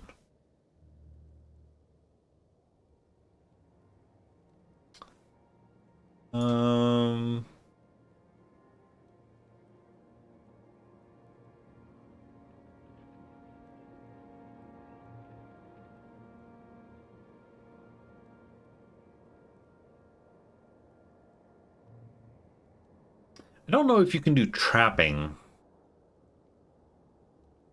Here, let's do this, and where's Poison Tip? Lightning reflexes, yes. Whirling defense, yes.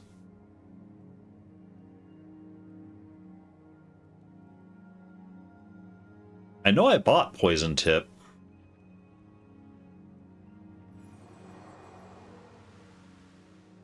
There it is. Okay. Because this way I can put Poison and Bleed on. I will want Distracting.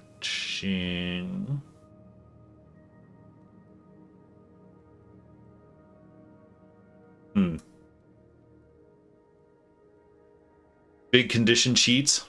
They're not cheats if they're in the game. Besides, the chances are they're going to have heals, which I'll need to interrupt. Hang on. There's Distracting Shot. And 10 seconds, Whirling Defense. So defense. Distract. Oh wait, Hunter. So I don't need the preparation. Leading force. This wilderness. Oh yeah, I've got Hunter Shot. I don't need the preparation. If it's good, it's cheats.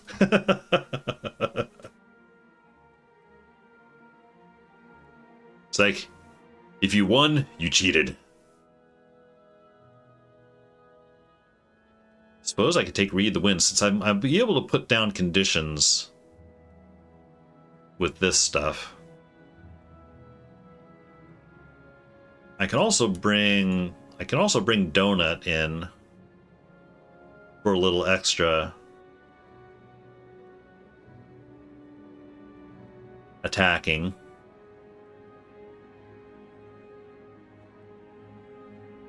Energizing Wind. Do I have any skills that get me energy back, though? I feel like I'm gonna have energy troubles.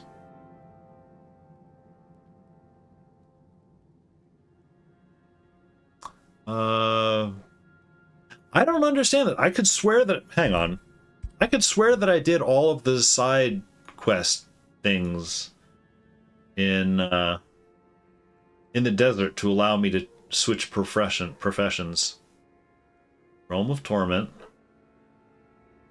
I'm gonna have to go see that, because this is not.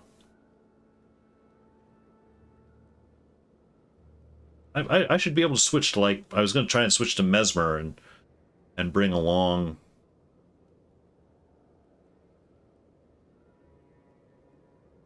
something else, like Energy Tap or something. I don't know.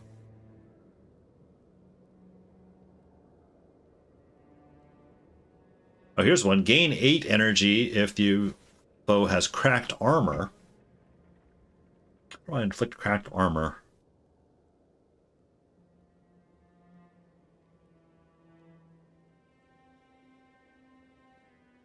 And pin down is expensive.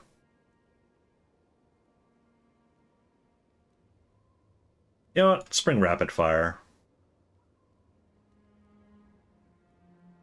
And I'm going to rearrange things a little bit here.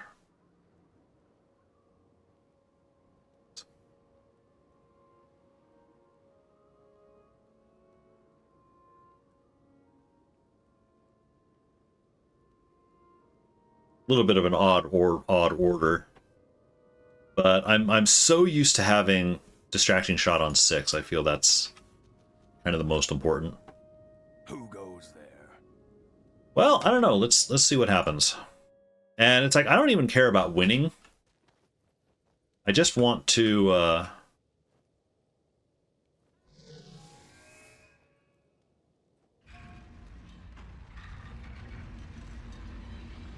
No, I don't type. Why did chat? I entered chat.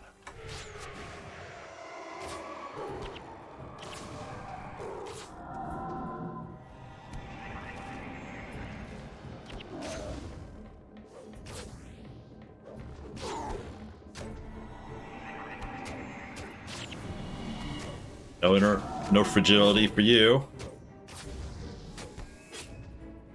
Oh, troll! I should have brought my troll juice. That's what's missing.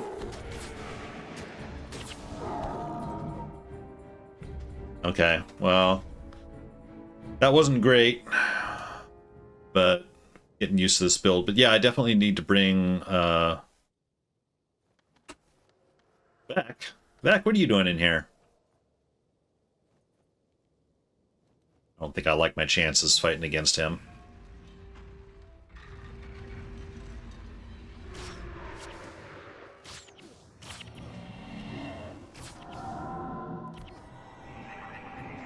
Although we'll see. You know, I don't think I need Rapid Fire while I've got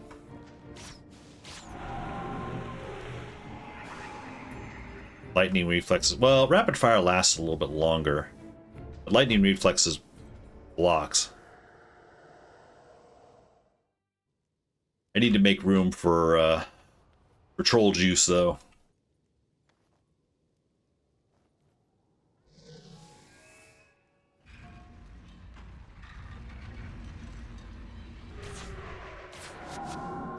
Donut, go get in there. Ah, shit.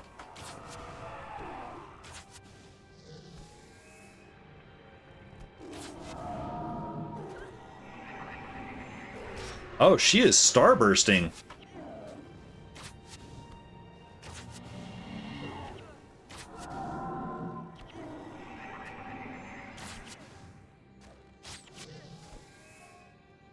Nice. Okay. I was a little worried about her.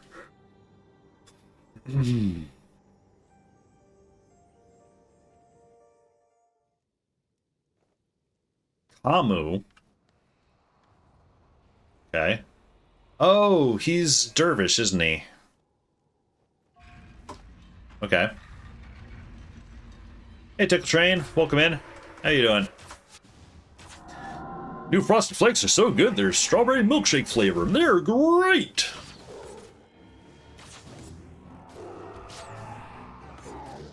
Yeah, welcome in. I'm just goof around a bit and Eye of the North.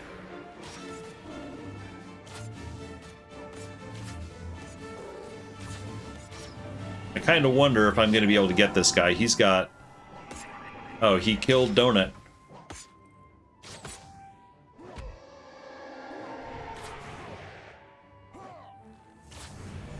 Oh, he's got the Avatar of Balthazar. Yeah, I don't think I'm geared very well for him.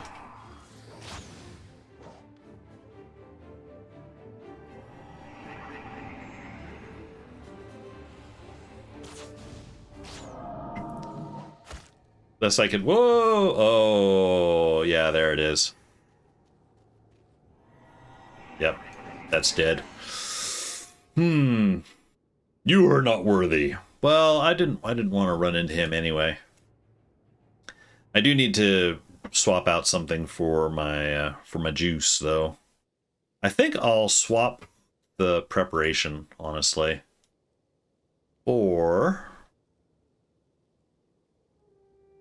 heals. So I have a little bit of something.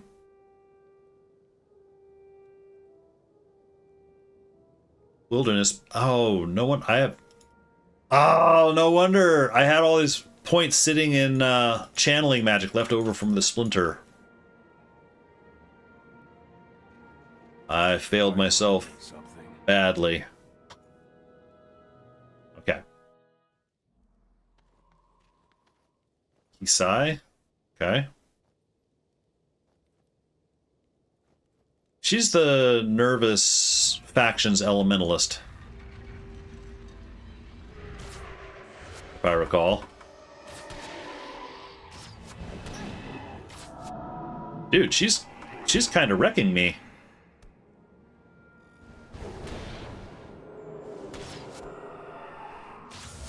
I need it.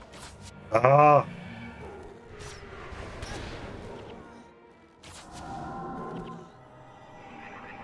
I can't get anything on her. Okay, there.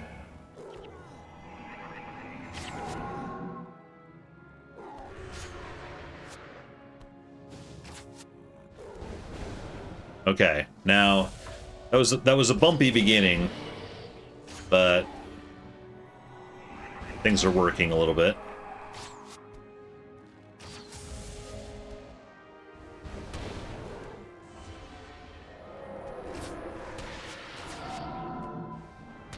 I'd love to interrupt that lightning javelin.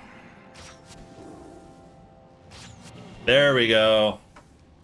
No more lightning javelin for you.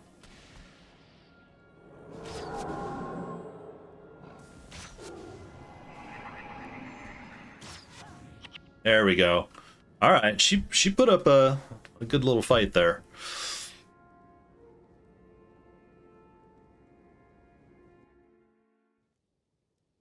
Hey, it's Xandra. Okay.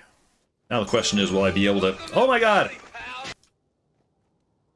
A raid! Welcome in, down to show. How are you doing today? Oops, oops. Hang on. I accidentally started chatting, typing.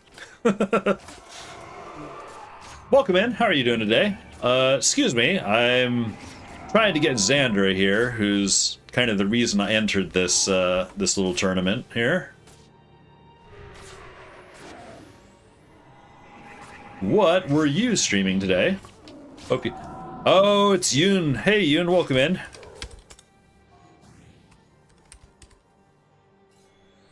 And I got Xandra. Cool. Gonna give you a shout out here. Danta Show. Let's see what was going on. Not bad. Winding down. It's getting late here. In the dim glow of a CRT screen, Danta Show's tale unfolds from the neon streets of Sonic's green. Oops, hang on. This thing is going to start up again. Oh, Onyx and Zoe. Okay, I beat Xandra, which that was my main thing. So I'm gonna throw this fight. Oh, you were streaming Guild Wars. Oh, okay, nice. Are you a long-time Guild Wars player? I would imagine. From the neon streets of Sonic's Green Hill Zone to the mystical lands of Skyrim and beyond, they've been on a quest. But what drives this ginger gamer, this chatty vegan in a digital world? Is it the thrill of first playthroughs or the siren call of nostalgia? And who are these two lids always at their sides? Questions linger like a boss fight last hit.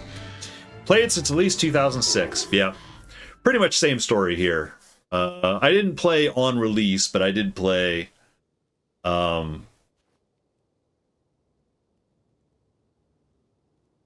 I started playing about 6 months after release, I think. So, how did your robot just do that? Oh, the bot. Yeah, the bot. It's called Frosty Tools, and it's essentially a Chat GPT thing. You know, I have it linked. It's just a bot you sign up for, so you can sign up for it if you're at all interested. Xandra. I have Xandra in my hero build now. Guild Wars only existed when I started playing. Yeah, Yoon is you know, one of the more definitely one of the more resident experts of the game for sure. I'm a long time player, but I would also say by no means an expert. I trip over myself a lot. Before there was only darkness, only RuneScape. RuneScape, you know, that's a game I should try one of these days. I should try RuneScape on a whim and see what happens. I doubt that I would like it necessarily. It can be kind of hard to get into, you know, some older games for sometimes. Even though it's like I was there, Gandalf, before video games. You know, I was there at the Atari 2600 and, you know, all that jazz. And I love you, random citizen. Oh my goodness. Oh, thank you for the follow there, Danta Show. Follow Gold Met 350. Thank you very much for the follow. Thanks for, you know, hitting 350. That's actually the second time I hit 350. I hit 350 a little while ago, but then, you know, a couple of people unfollowed. So I kind of tend to hover around the goal areas. Tried old school RuneScape a couple years ago. Went super hard into it. Got burned out really fast. Ah, that's fair enough. Very nice shout out intro thing. Yeah, it's kind of fun. I used to have a clip shout out clip player, but you know, sometimes, you know, people haven't liked the clips that get played of their channels, and so sometimes it makes them a little more embarrassed. So I thought that I found the ChatGPT thing, and I kind of liked it. You know, besides it gets me to put on my cheesy over dramatic voice. You turned up in your chat today. You're like, wait a second, I recognize the icon here. Ah, yeah. Wish there was a classic old school RuneScape without all the insane amount of new content. Oh, okay. Clips were great. Yeah, the clips, you know, sometimes they were great. Sometimes, you know, they kind of made people a little uncomfortable, I think. Same things happen to you all the time. Probably just upset them. Oh, it was like clips, maybe not, you know, people not wanting the clips played. Yeah, I don't know. I found the chat thing, and I thought, it's like, you know, that's fun and silly. Let's do that. And it's been that way ever since. So yeah, I was just I'm playing on an Iron. Oh, the people unfollowing probably just upset them. I don't even think. Yeah, people unfollow me a lot. Well, a lot. I don't mean to say that like it was like, oh man, I'm pissing people off. I feel like it's just a thing, you know, people going through their list of, it's like, oh, they're following too many people, or they realize, hey, I followed this guy maybe on the recommendation of someone else, but I never really tuned into the channel, so it's like, no, I'm just going to clean up my list. You know, I never think it's anything. Lots of bots or account get banned. That you know, that is true. That can happen too.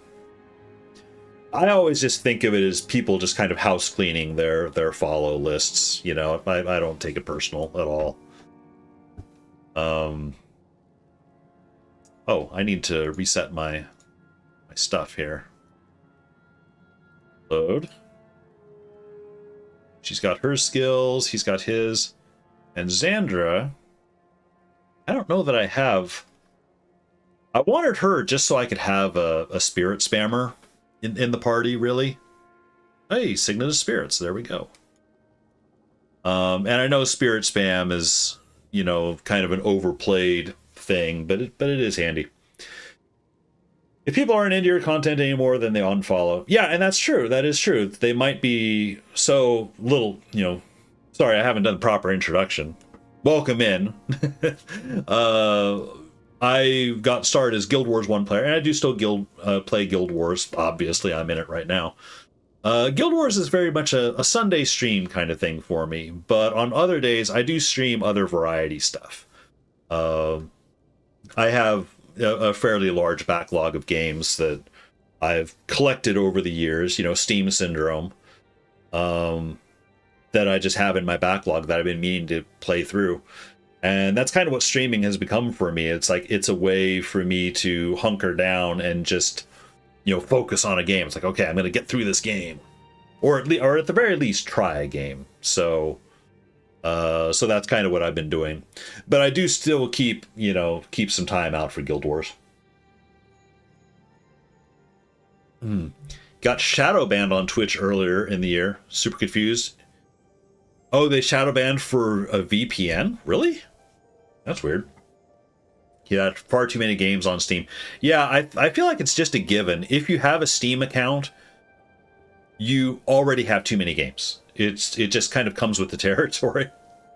I think I looked. I think I've got, I don't know, 300, 400 games or something on Steam. You know, a lot of them, you know, bought for $1 or $2 or $5 or something, you know, because, you know, Steam sale. But the intention is always to try them, or it's like, oh, this looks like it could be interesting. I'm undecided on what the next game is going to be. I'm currently, you know, kind of making my way through Metal Gear Solid, which, you know, is one of those don't get me started games. You have just under 1,500. That's like my brother. I looked at my brother's account, and he has. I thought I was bad at 300 or 400, and I looked at his, and he had couldn't even count how many games he had. Don't get me started. Yeah, so Jeff and I have this little thing going on with Metal Gear Solid.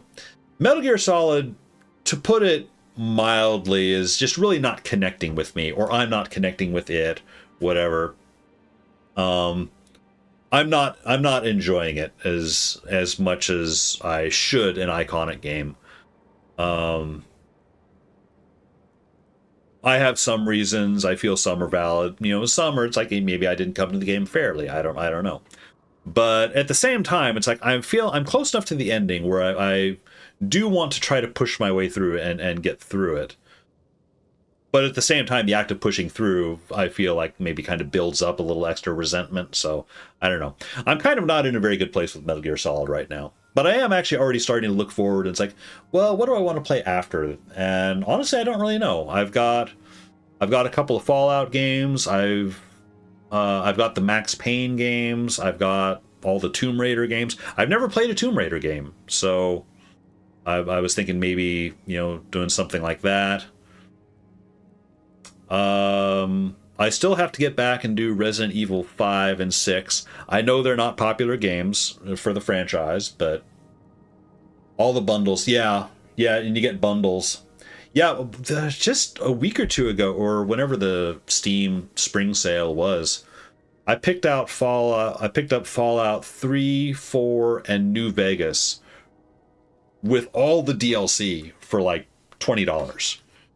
And because it's like, I've never played a Fallout game.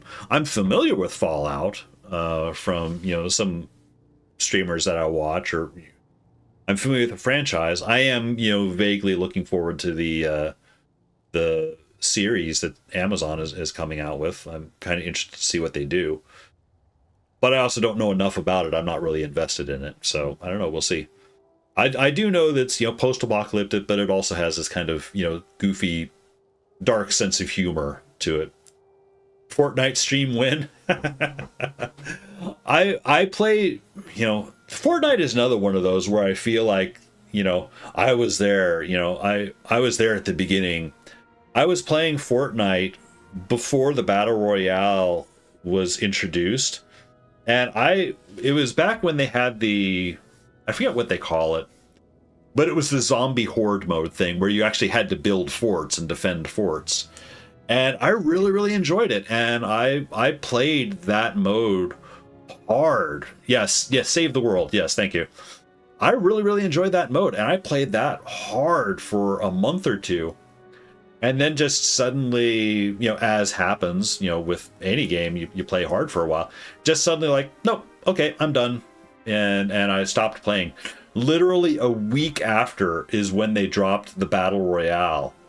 And all of a sudden, on all the video game sites, I started seeing, you know, Fortnite is blowing up. It is a huge thing. And I'm like, what the hell? You know, I like literally just stopped playing this game. I did get back in, though, just for a little bit. Just enough to farm enough currency to where I bought a Jill Valentine outfit, you know, cosmetic. So I've got that, you know. I don't know, Fortnite otherwise doesn't particularly interest me a whole lot. I was playing it at one point because my brother and I typically will play co-op, and we're always looking around for games to play co-op on. And Fortnite was one of those we were kind of thinking of. But he and myself, we're really not player versus player people. But the Save the World mode is still in Fortnite. It's kind of buried. You have to dig for it. But, oh, hang on. I should probably select the right quest that I'm doing. Primary Norn. Northern Allies. Track the Norn Bear. Right, we're going to find Sif. Oh, right, okay. So we were thinking maybe we get back in and do some Save the World. And we did a little bit, and it was okay. But it very much felt like it was undeveloped. You know, once they dropped the Battle Royale, the Save the World portion of the game, they just stopped and left in its tracks. Which, I mean, I get it. You know, the Battle Royale is where their money is. And holy crap, I got my ass kicked. Oh, and also, holy crap, I was looking at Xander's skill bar and never actually did reset it. Didn't know Sif was in this. Can you get Artorias' sword? Haha! I understood that reference. Dark Souls games are actually, you know, another thing that's in my backlog. I actually just finished Dark Souls 2 a month or so ago.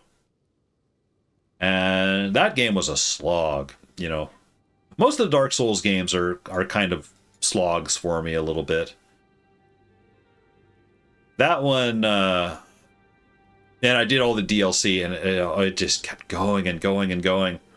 I was, oh, frustration. This needs to be commuting. I enjoy the Dark Souls games, but at the same time, they can get a little much. They can overstay their welcome sometimes. Reduce damage or anguish. Let's do this. Oh, and what's the painful bond? Yeah. And let's take that off. Dark Souls 2 is looked down upon by the community at large. Yeah, and I went into it having heard that it's like it was kind of the not necessarily bad, but compared to 1 and 3, you know, it's very much lesser. I think somebody said it's like, yeah, it was kind of made with by the B team, you know, and not the A team. But I was like, you know, whatever. I'm curious. I want to try it. I want to judge for myself. And I did. And it's funny. It's like, I didn't mind it. The main thing that I minded with Dark Souls 2 was honestly just how long it went. But also, once I finished, I sat back and kind of looked back. And I really couldn't recall what I would call an iconic boss battle or anything. I mean, sure, I had plenty of boss battles, but none of them that felt, you know, particularly memorable in a way. You know, and it's not that any of it was bad, but it really just didn't leave... The game as a whole really didn't leave much of a lasting impression. And sorry, suddenly getting hiccups like crazy. A lot of the ideas in Dark Souls 2 made their way into later games. Oh, yeah. When I started playing Dark Souls 2, I initially had some trouble because I couldn't find the lady where you turn your souls in to level up. I always forget what her name is. And it turned out that instead of being by that first bonfire, she has a habit of wandering around and being in different places. And she had just wandered off somewhere, and I didn't, you know, and she's wearing like this black cloak. She was kind of blending in against something, and I had no idea she was even there. So I went for like the first 4 or 5 hours of the game, like, okay, where's the lady to level up? You know, and she also gives you your Estus flask, so I didn't have any Estus flasks. I was like, well, I've heard this game is different. Maybe this is part of it. It's like, no, I just completely missed her. Emerald Herald. Bear Seek last. Whoop. Oh, hang on. Oh, these guys, right. I don't have Ward of Stability, which means I'm about to get knocked down a lot. Probably. Maybe.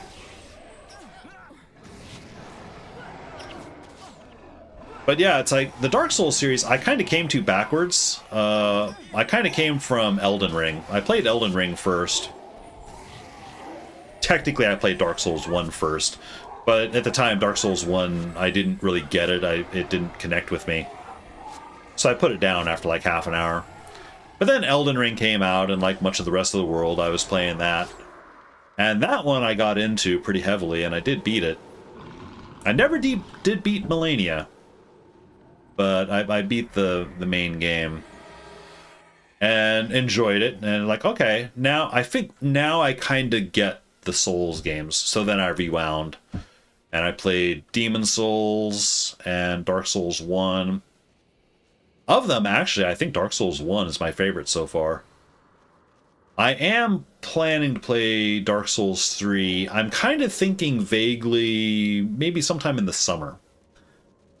I feel like I'm still coming down from, you know, Dark Souls 2 a little bit. You know, like I was mentioning earlier, sometimes they can overstay the welcome a little bit.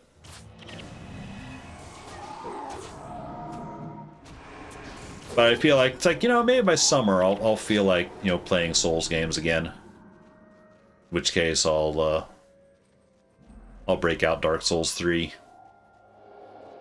And my understanding is Dark Souls 3 is where the controls were more, you know, got more updated.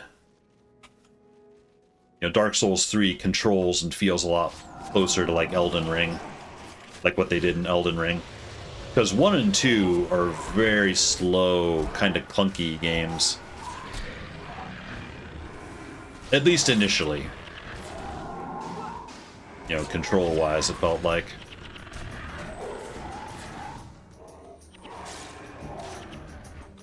So I am looking forward to Dark Souls 3, but I just want to make sure that my Dark Souls battery is like fully charged before I get to it.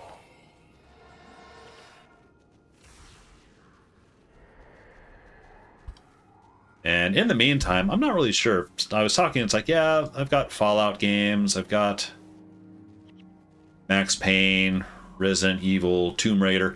You know, I feel like, Tomb Raider is kind of working its way up more and more a little bit, but I'm not really sure. I've heard those games can be very hard and punishing. And I don't know if I'm quite in the mood for that. I am seriously... Baglerag Grumble Snort. I love the Guild Wars 1 boss names. They're so goofy. But I am thinking of, taking a short diversion to like Princess Peach Showtime. Get a little brightly colored, silly fun. I haven't had that for a little while. No, wait, I'm lying. That's not true. I played On Guard a while ago, which is a great game and very pastel-colored, swashbuckling, game. Very short game, but I had a blast with that game. The final boss battle, took quite a while for me to get through. And it started annoying me. Although, honestly, I think it mainly was annoying me so much because I was spending like 2 hours just on that boss battle. It was mainly annoying me because I had to shut down streams. I was on a timer. I'm like, come on, I need to shut down. I need to go to bed, man. But I also didn't want to, leave the game hanging on the boss battle. Come on, Margid, get your pet up. Locked chest. I don't have any lockpicks. I should pick up some lockpicks. Still need to get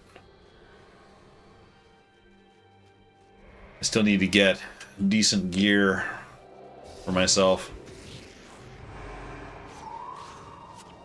Again, as mentioned, it's like this is, part of the Iron Man thing is I could always just go and craft a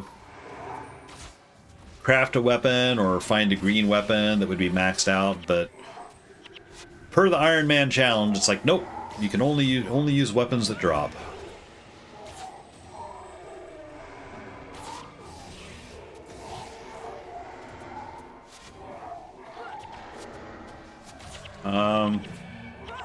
We're about to get patrolled by that other group. And there we go.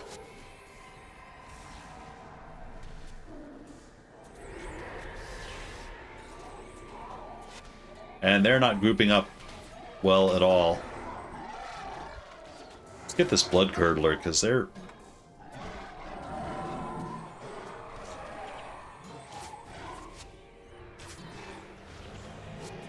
No vampiric spirit. Okay. Now we're down to 4.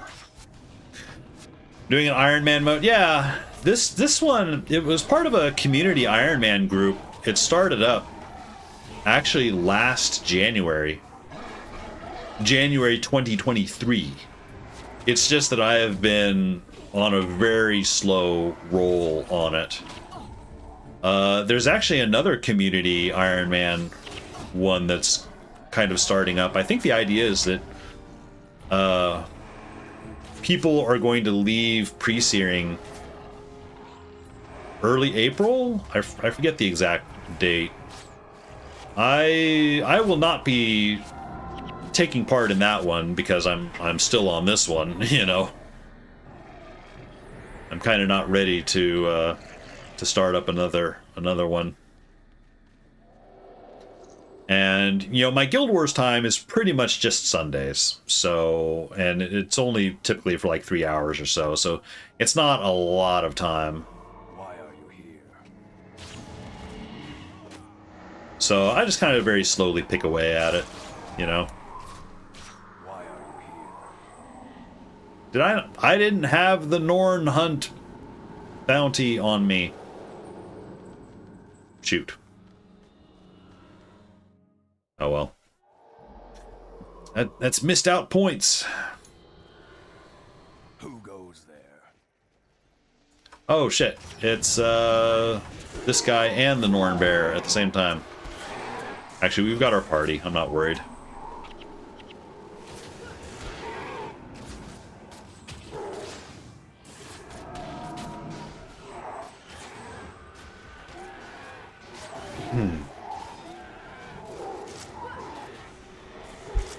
All right.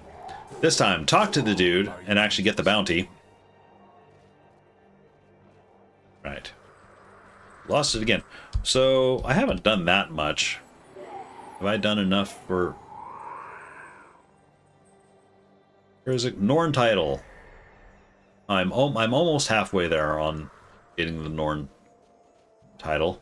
I will not be following the White Rabbit just now. Or just yet, rather. Gonna make my way to Sif. And, oh, we're about to get friends.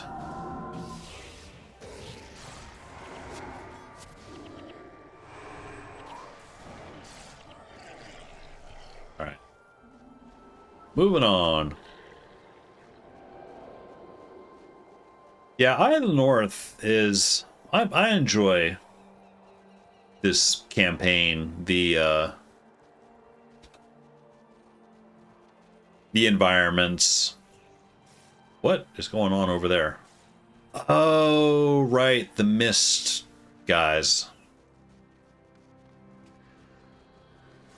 I didn't know there was this little back way here.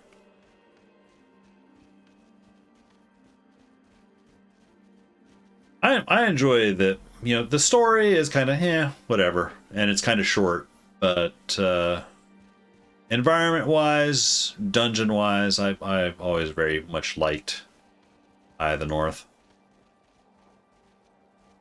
I like that it's just a bunch of level 20, you know, content. That's not stupidly hard. Unless I choose to make it stupidly hard by going into hard mode, but... Why are you here? Fight. Why do we talk twice all the time?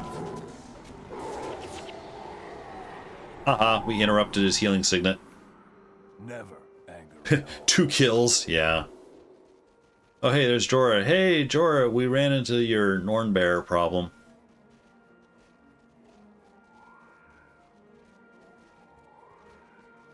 Yeah, hey there.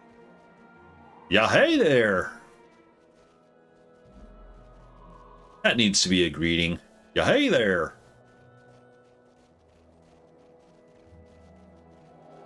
Even better with a little bit of a southern twang, at all possible.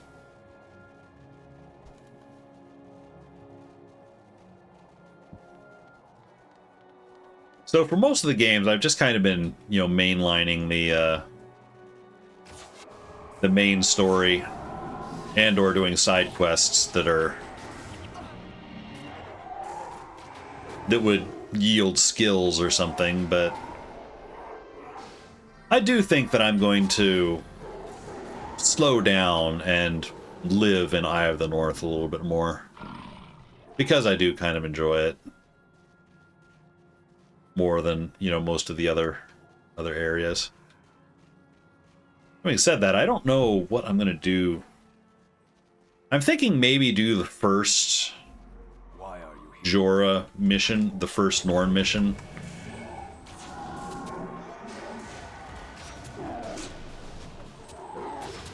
Who goes there? 4 kills. Oh, and then there's this guy.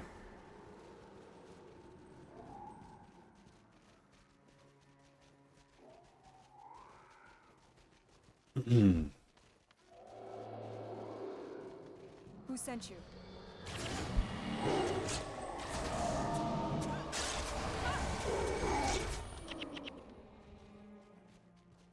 Alrighty then. Oh, and we've got... Oh, Budger Black Powder. I remember you. be. Oh, he's just hanging out and you can hire him. Need to worry about that. I will get this guy and then go into Sifhala.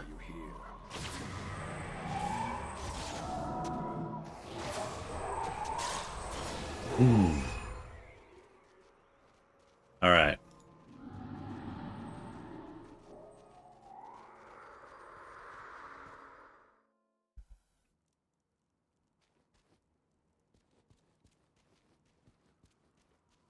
Station scout. Make sure I'm not. Okay, here's a guy. The quest.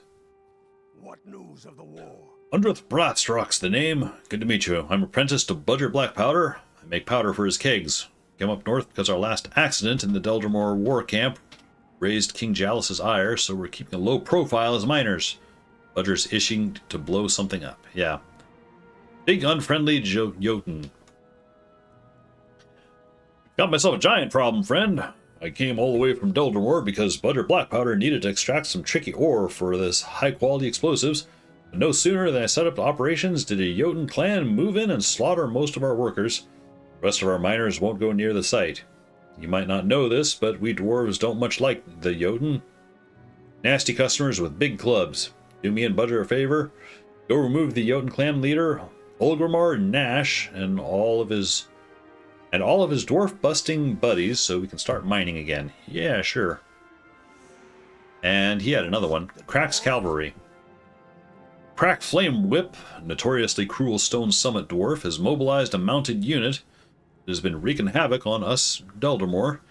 He and his stooges have been sighted in Yaga Moraine, doing us a heck of a favor if you put a hurting them on them. Right. Inventory. Situation. I'm gonna sell some stuff, and I'm gonna pick up some lockpicks. Anger a Norn.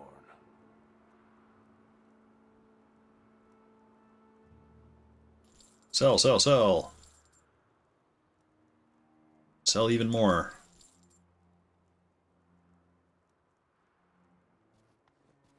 Yeah, this is the other part of the Iron Man thing. It's like I'm not using the Zunlight chest. I'm only living on my inventory.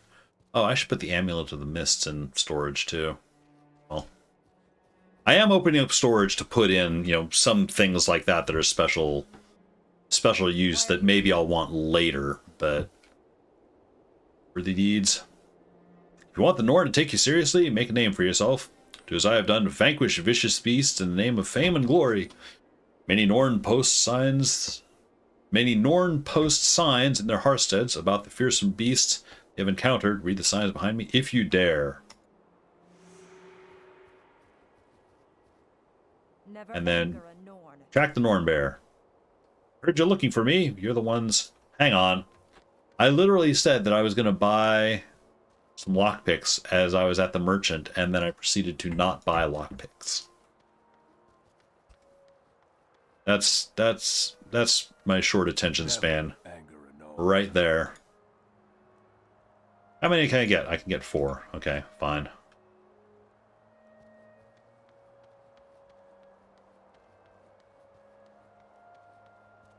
Alright, Sif. Let's talk mission. Why are you here? Oh, before we do, actually, I'm going to swap out Margid for Sasuke. And since I'm in Eye of the North, we can use, yes, Ward of Stability now. And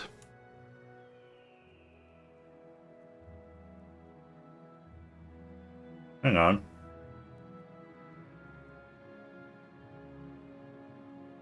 Sasuke must have a white tiger.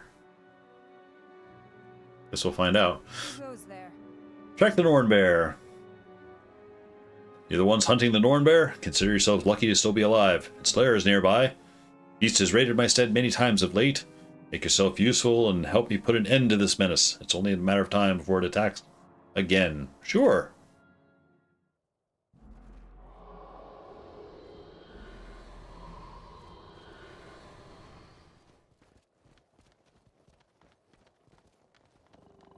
Hey there, Sif.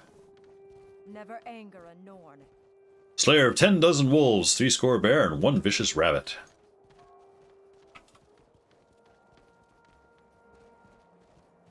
Norn bear approaches, slay it in its tracks. Yeah, sure. I actually don't have a whole lot of skills myself that are specifically good for this guy. My party does, but I don't.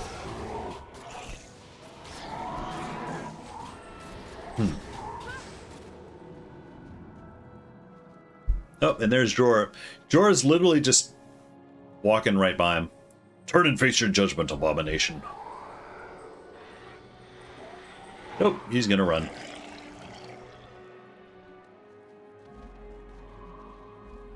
It's about time you showed your face, Jorah. Where'd Sif go? Oh, there she is. I've been hunting him all this time. Yeah, and we found him here. Hunting is not trapping. It is time you accepted help. Let us appeal to the wolf spirit, find this menace, and put an end to it.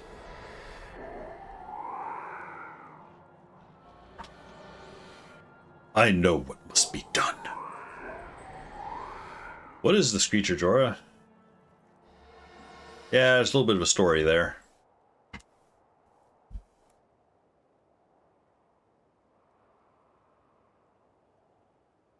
What is this creature, Jorah? You seem to know a lot about it. I know all too much, I'm afraid. My brother and I were both hunters. One day we chased our prey across Drakkar Lake, a place our people normally shun. We found something there. Do you feel it, Jorah? Something in the air. All I feel is a chill harsher than any blizzard. Yes, it is cold, but it also feels ancient. Old and powerful. This place is cursed, Svanir. Let us leave it. No. A simple spell should reveal the nature of the power. I do not know what we contacted that day, but its energies nearly consumed us. I resisted the power and was cursed by it. I cannot embrace the wild. I can no longer become the bear. My brother seized the power and went mad. He was transformed. He became the creature you fought.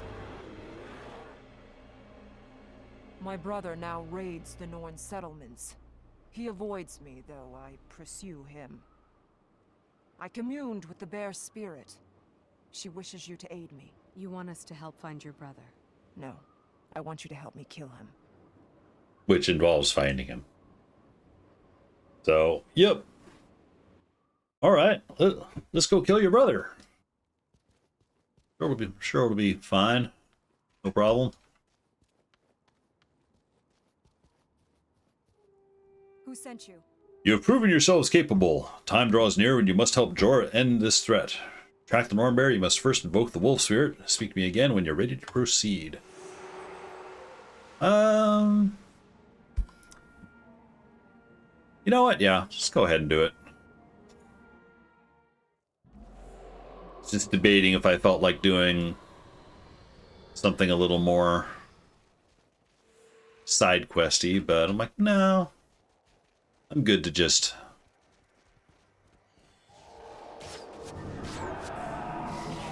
start moving on this. I will be doing side quests, but this is as good a time as any to do this story bit.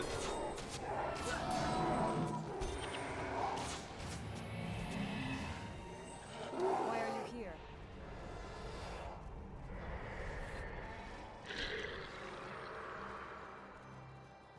So Eye of the North has a number of my favorite skills, one of which is actually Ward of Stability, which Sasuke is using. Oh, and he cast it back there. Darn it. There. So you don't get knocked down as long as you're within the ward. And it's great because these Jotun are notorious for knockdowns.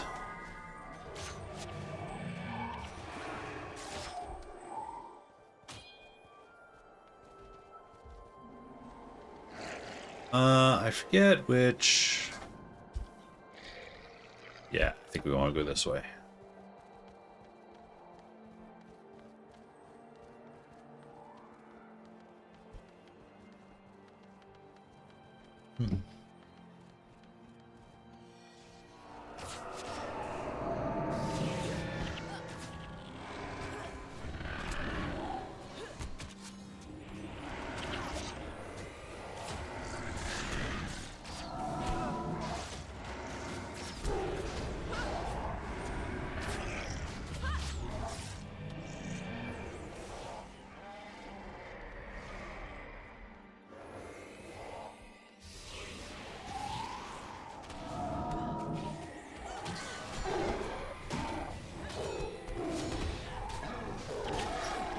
Oh.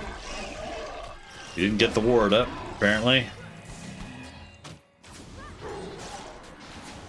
Well, that's what I've got interrupts for. Oh, the ward is just right over here.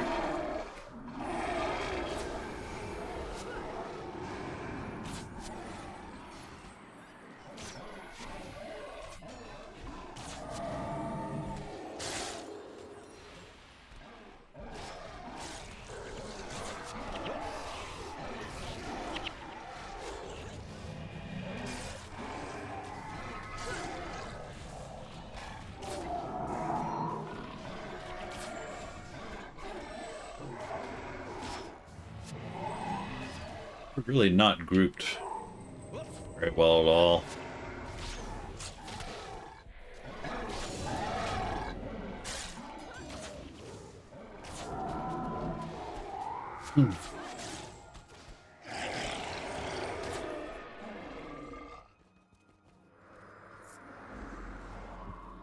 I'm actually starting to think I might finish this mission and then I might sign off a little early. I'm suddenly feeling pretty tired. And I don't know why. It has not been a stressful day at all. Ooh, nice splinter. Probably killed all the wolves. Oh, it did not, actually.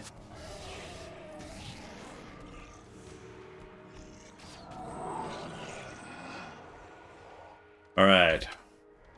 Wolfen Blessing. Equip and hope that Donut doesn't die.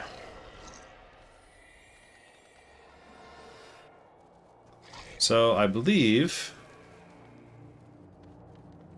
Oh.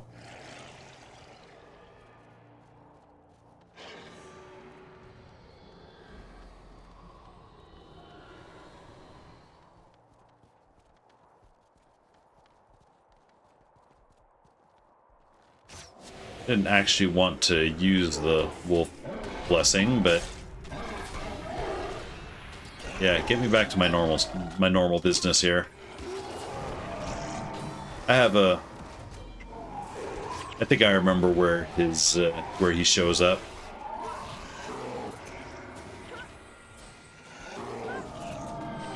I already feel like I've set myself up for failure. It's like, I remember where he is. But it turns out he did not remember. He wandered all over the... Oh, shoot. Wandered all over the map before he found where Savannah was.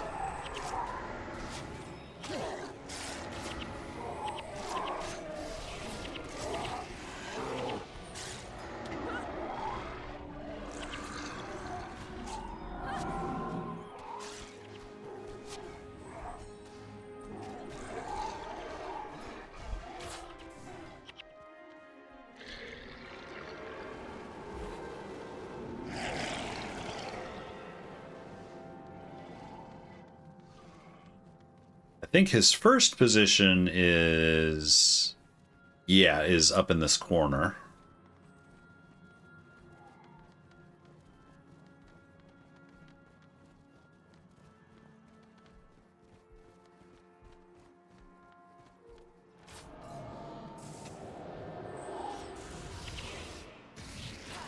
Probably should have defeated that group of Jotun, but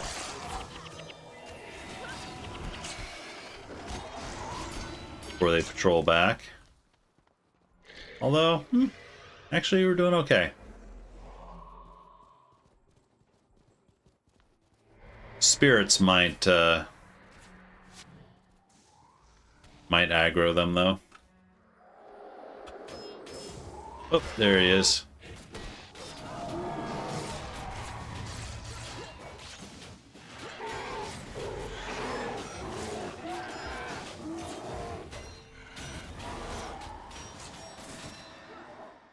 Never anger a Norn.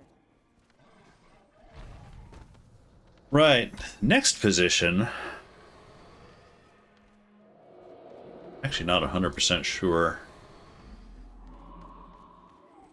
All right, I'll look. Oh no, it is this way. Okay.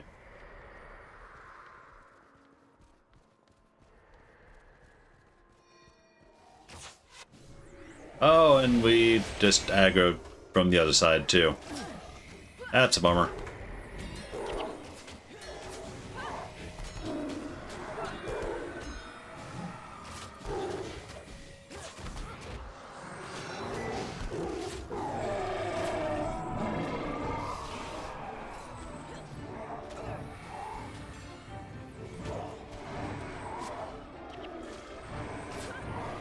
Good grief, how many are...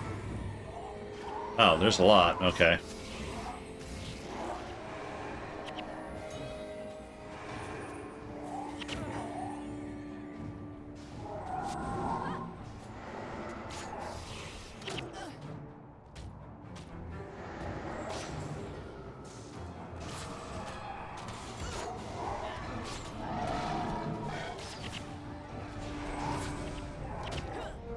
But I was in the ward. Oh well.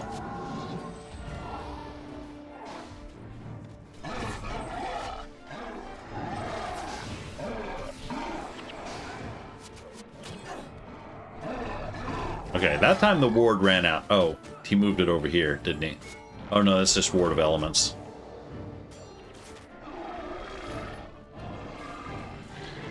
Now we've got stability.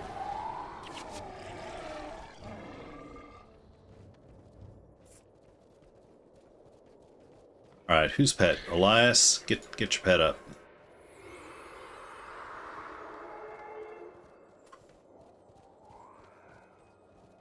Oh, Suzuki does not have a... I only just noticed he does not have a pet. Oh, well, shoot. I'm gonna have to rectify that.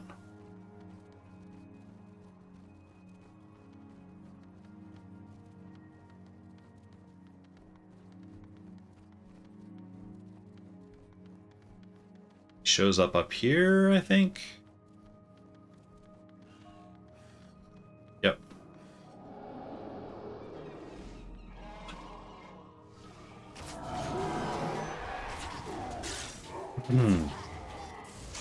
Let the party deal with them.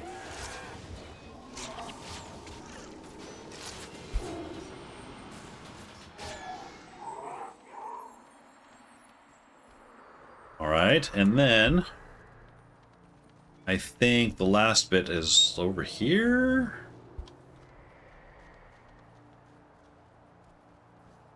Slightly outside, if I recall.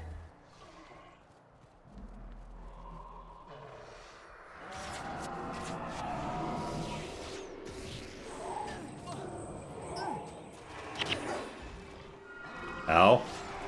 Hey, Suzuki. Love to have that ward of stability if you can manage it.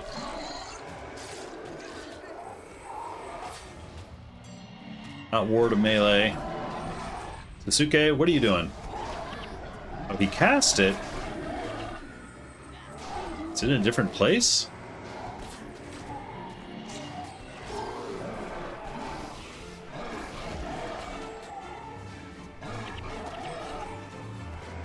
Huh. I don't know. Oh, there it is. Okay.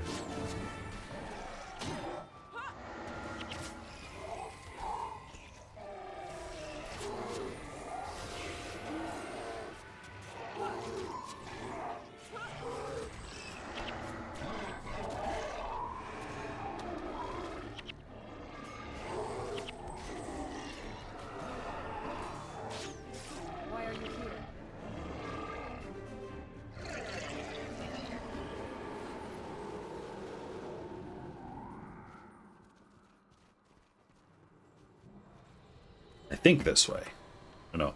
We'll find out soon.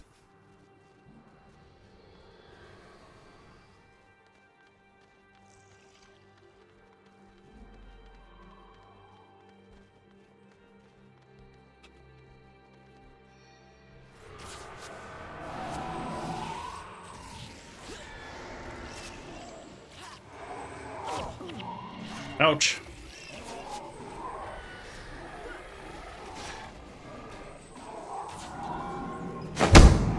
"28 stab wounds." Hey there, Amorphous. Welcome in. How you doing? Hope you're doing all right. Oops. Oh, sadly, your thing didn't trigger. Here, have a manual. No one can stop death. Still at work, damn it. Oh, I'm sorry to hear. In that case, I'm also sorry to say that I might be signing off soon. I'm suddenly feeling a bit tired, but I'm happy. You know, I've gotten to Eye of the North here, so I was thinking, you know, just finishing up the Nornbear mission, but I think I am going to draw out Eye of the North a little bit. It's like I'll do more side quests and all that stuff. Ultimately, oh, he's attacking. I wasn't actually really planning to do a main mission today, but it's like, well, it's such a quick one, and I was right here. It's like, might as well. Oh, they're still fighting.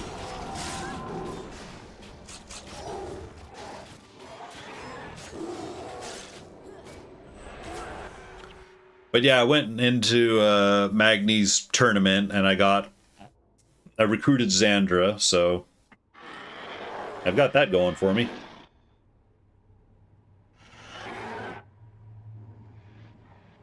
Stand aside.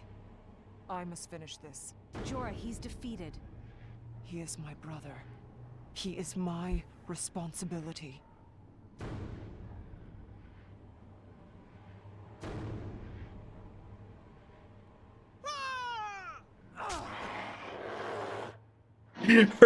her charge, you know, yells.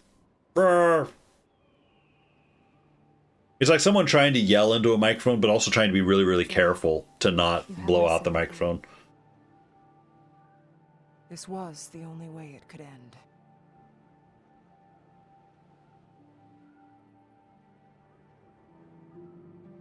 The curse is lifted. For both me and Svanir, I think. You have helped me. I shall help you. Good. We need to unite the other Norn to fight the destroyers. I fear my words will carry little weight. Have 2 full hours till you go home.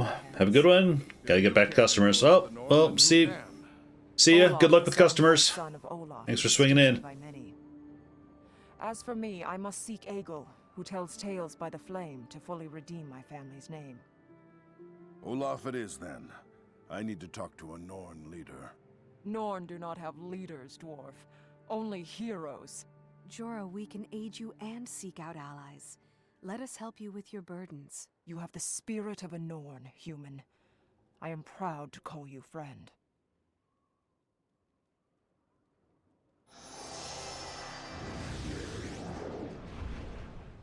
Alright.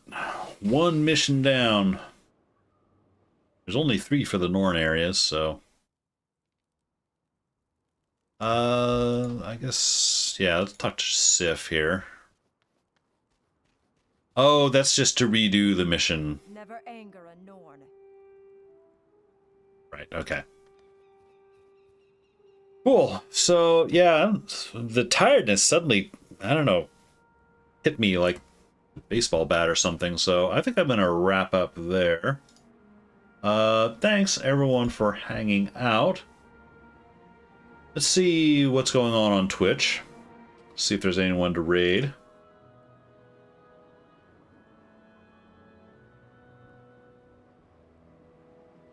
Oh, wow. Oh, this is strange. Shinobi is in Helldivers. That's unexpected. I think, you know, I think I will send you over to Shinobi. Helldivers is quite a change from Guild Wars. However, I believe Shinobi is part of the new Iron Man challenge that's going on, so we can maybe ask questions about that. So, hang on, let me, assuming I can click on the channel properly.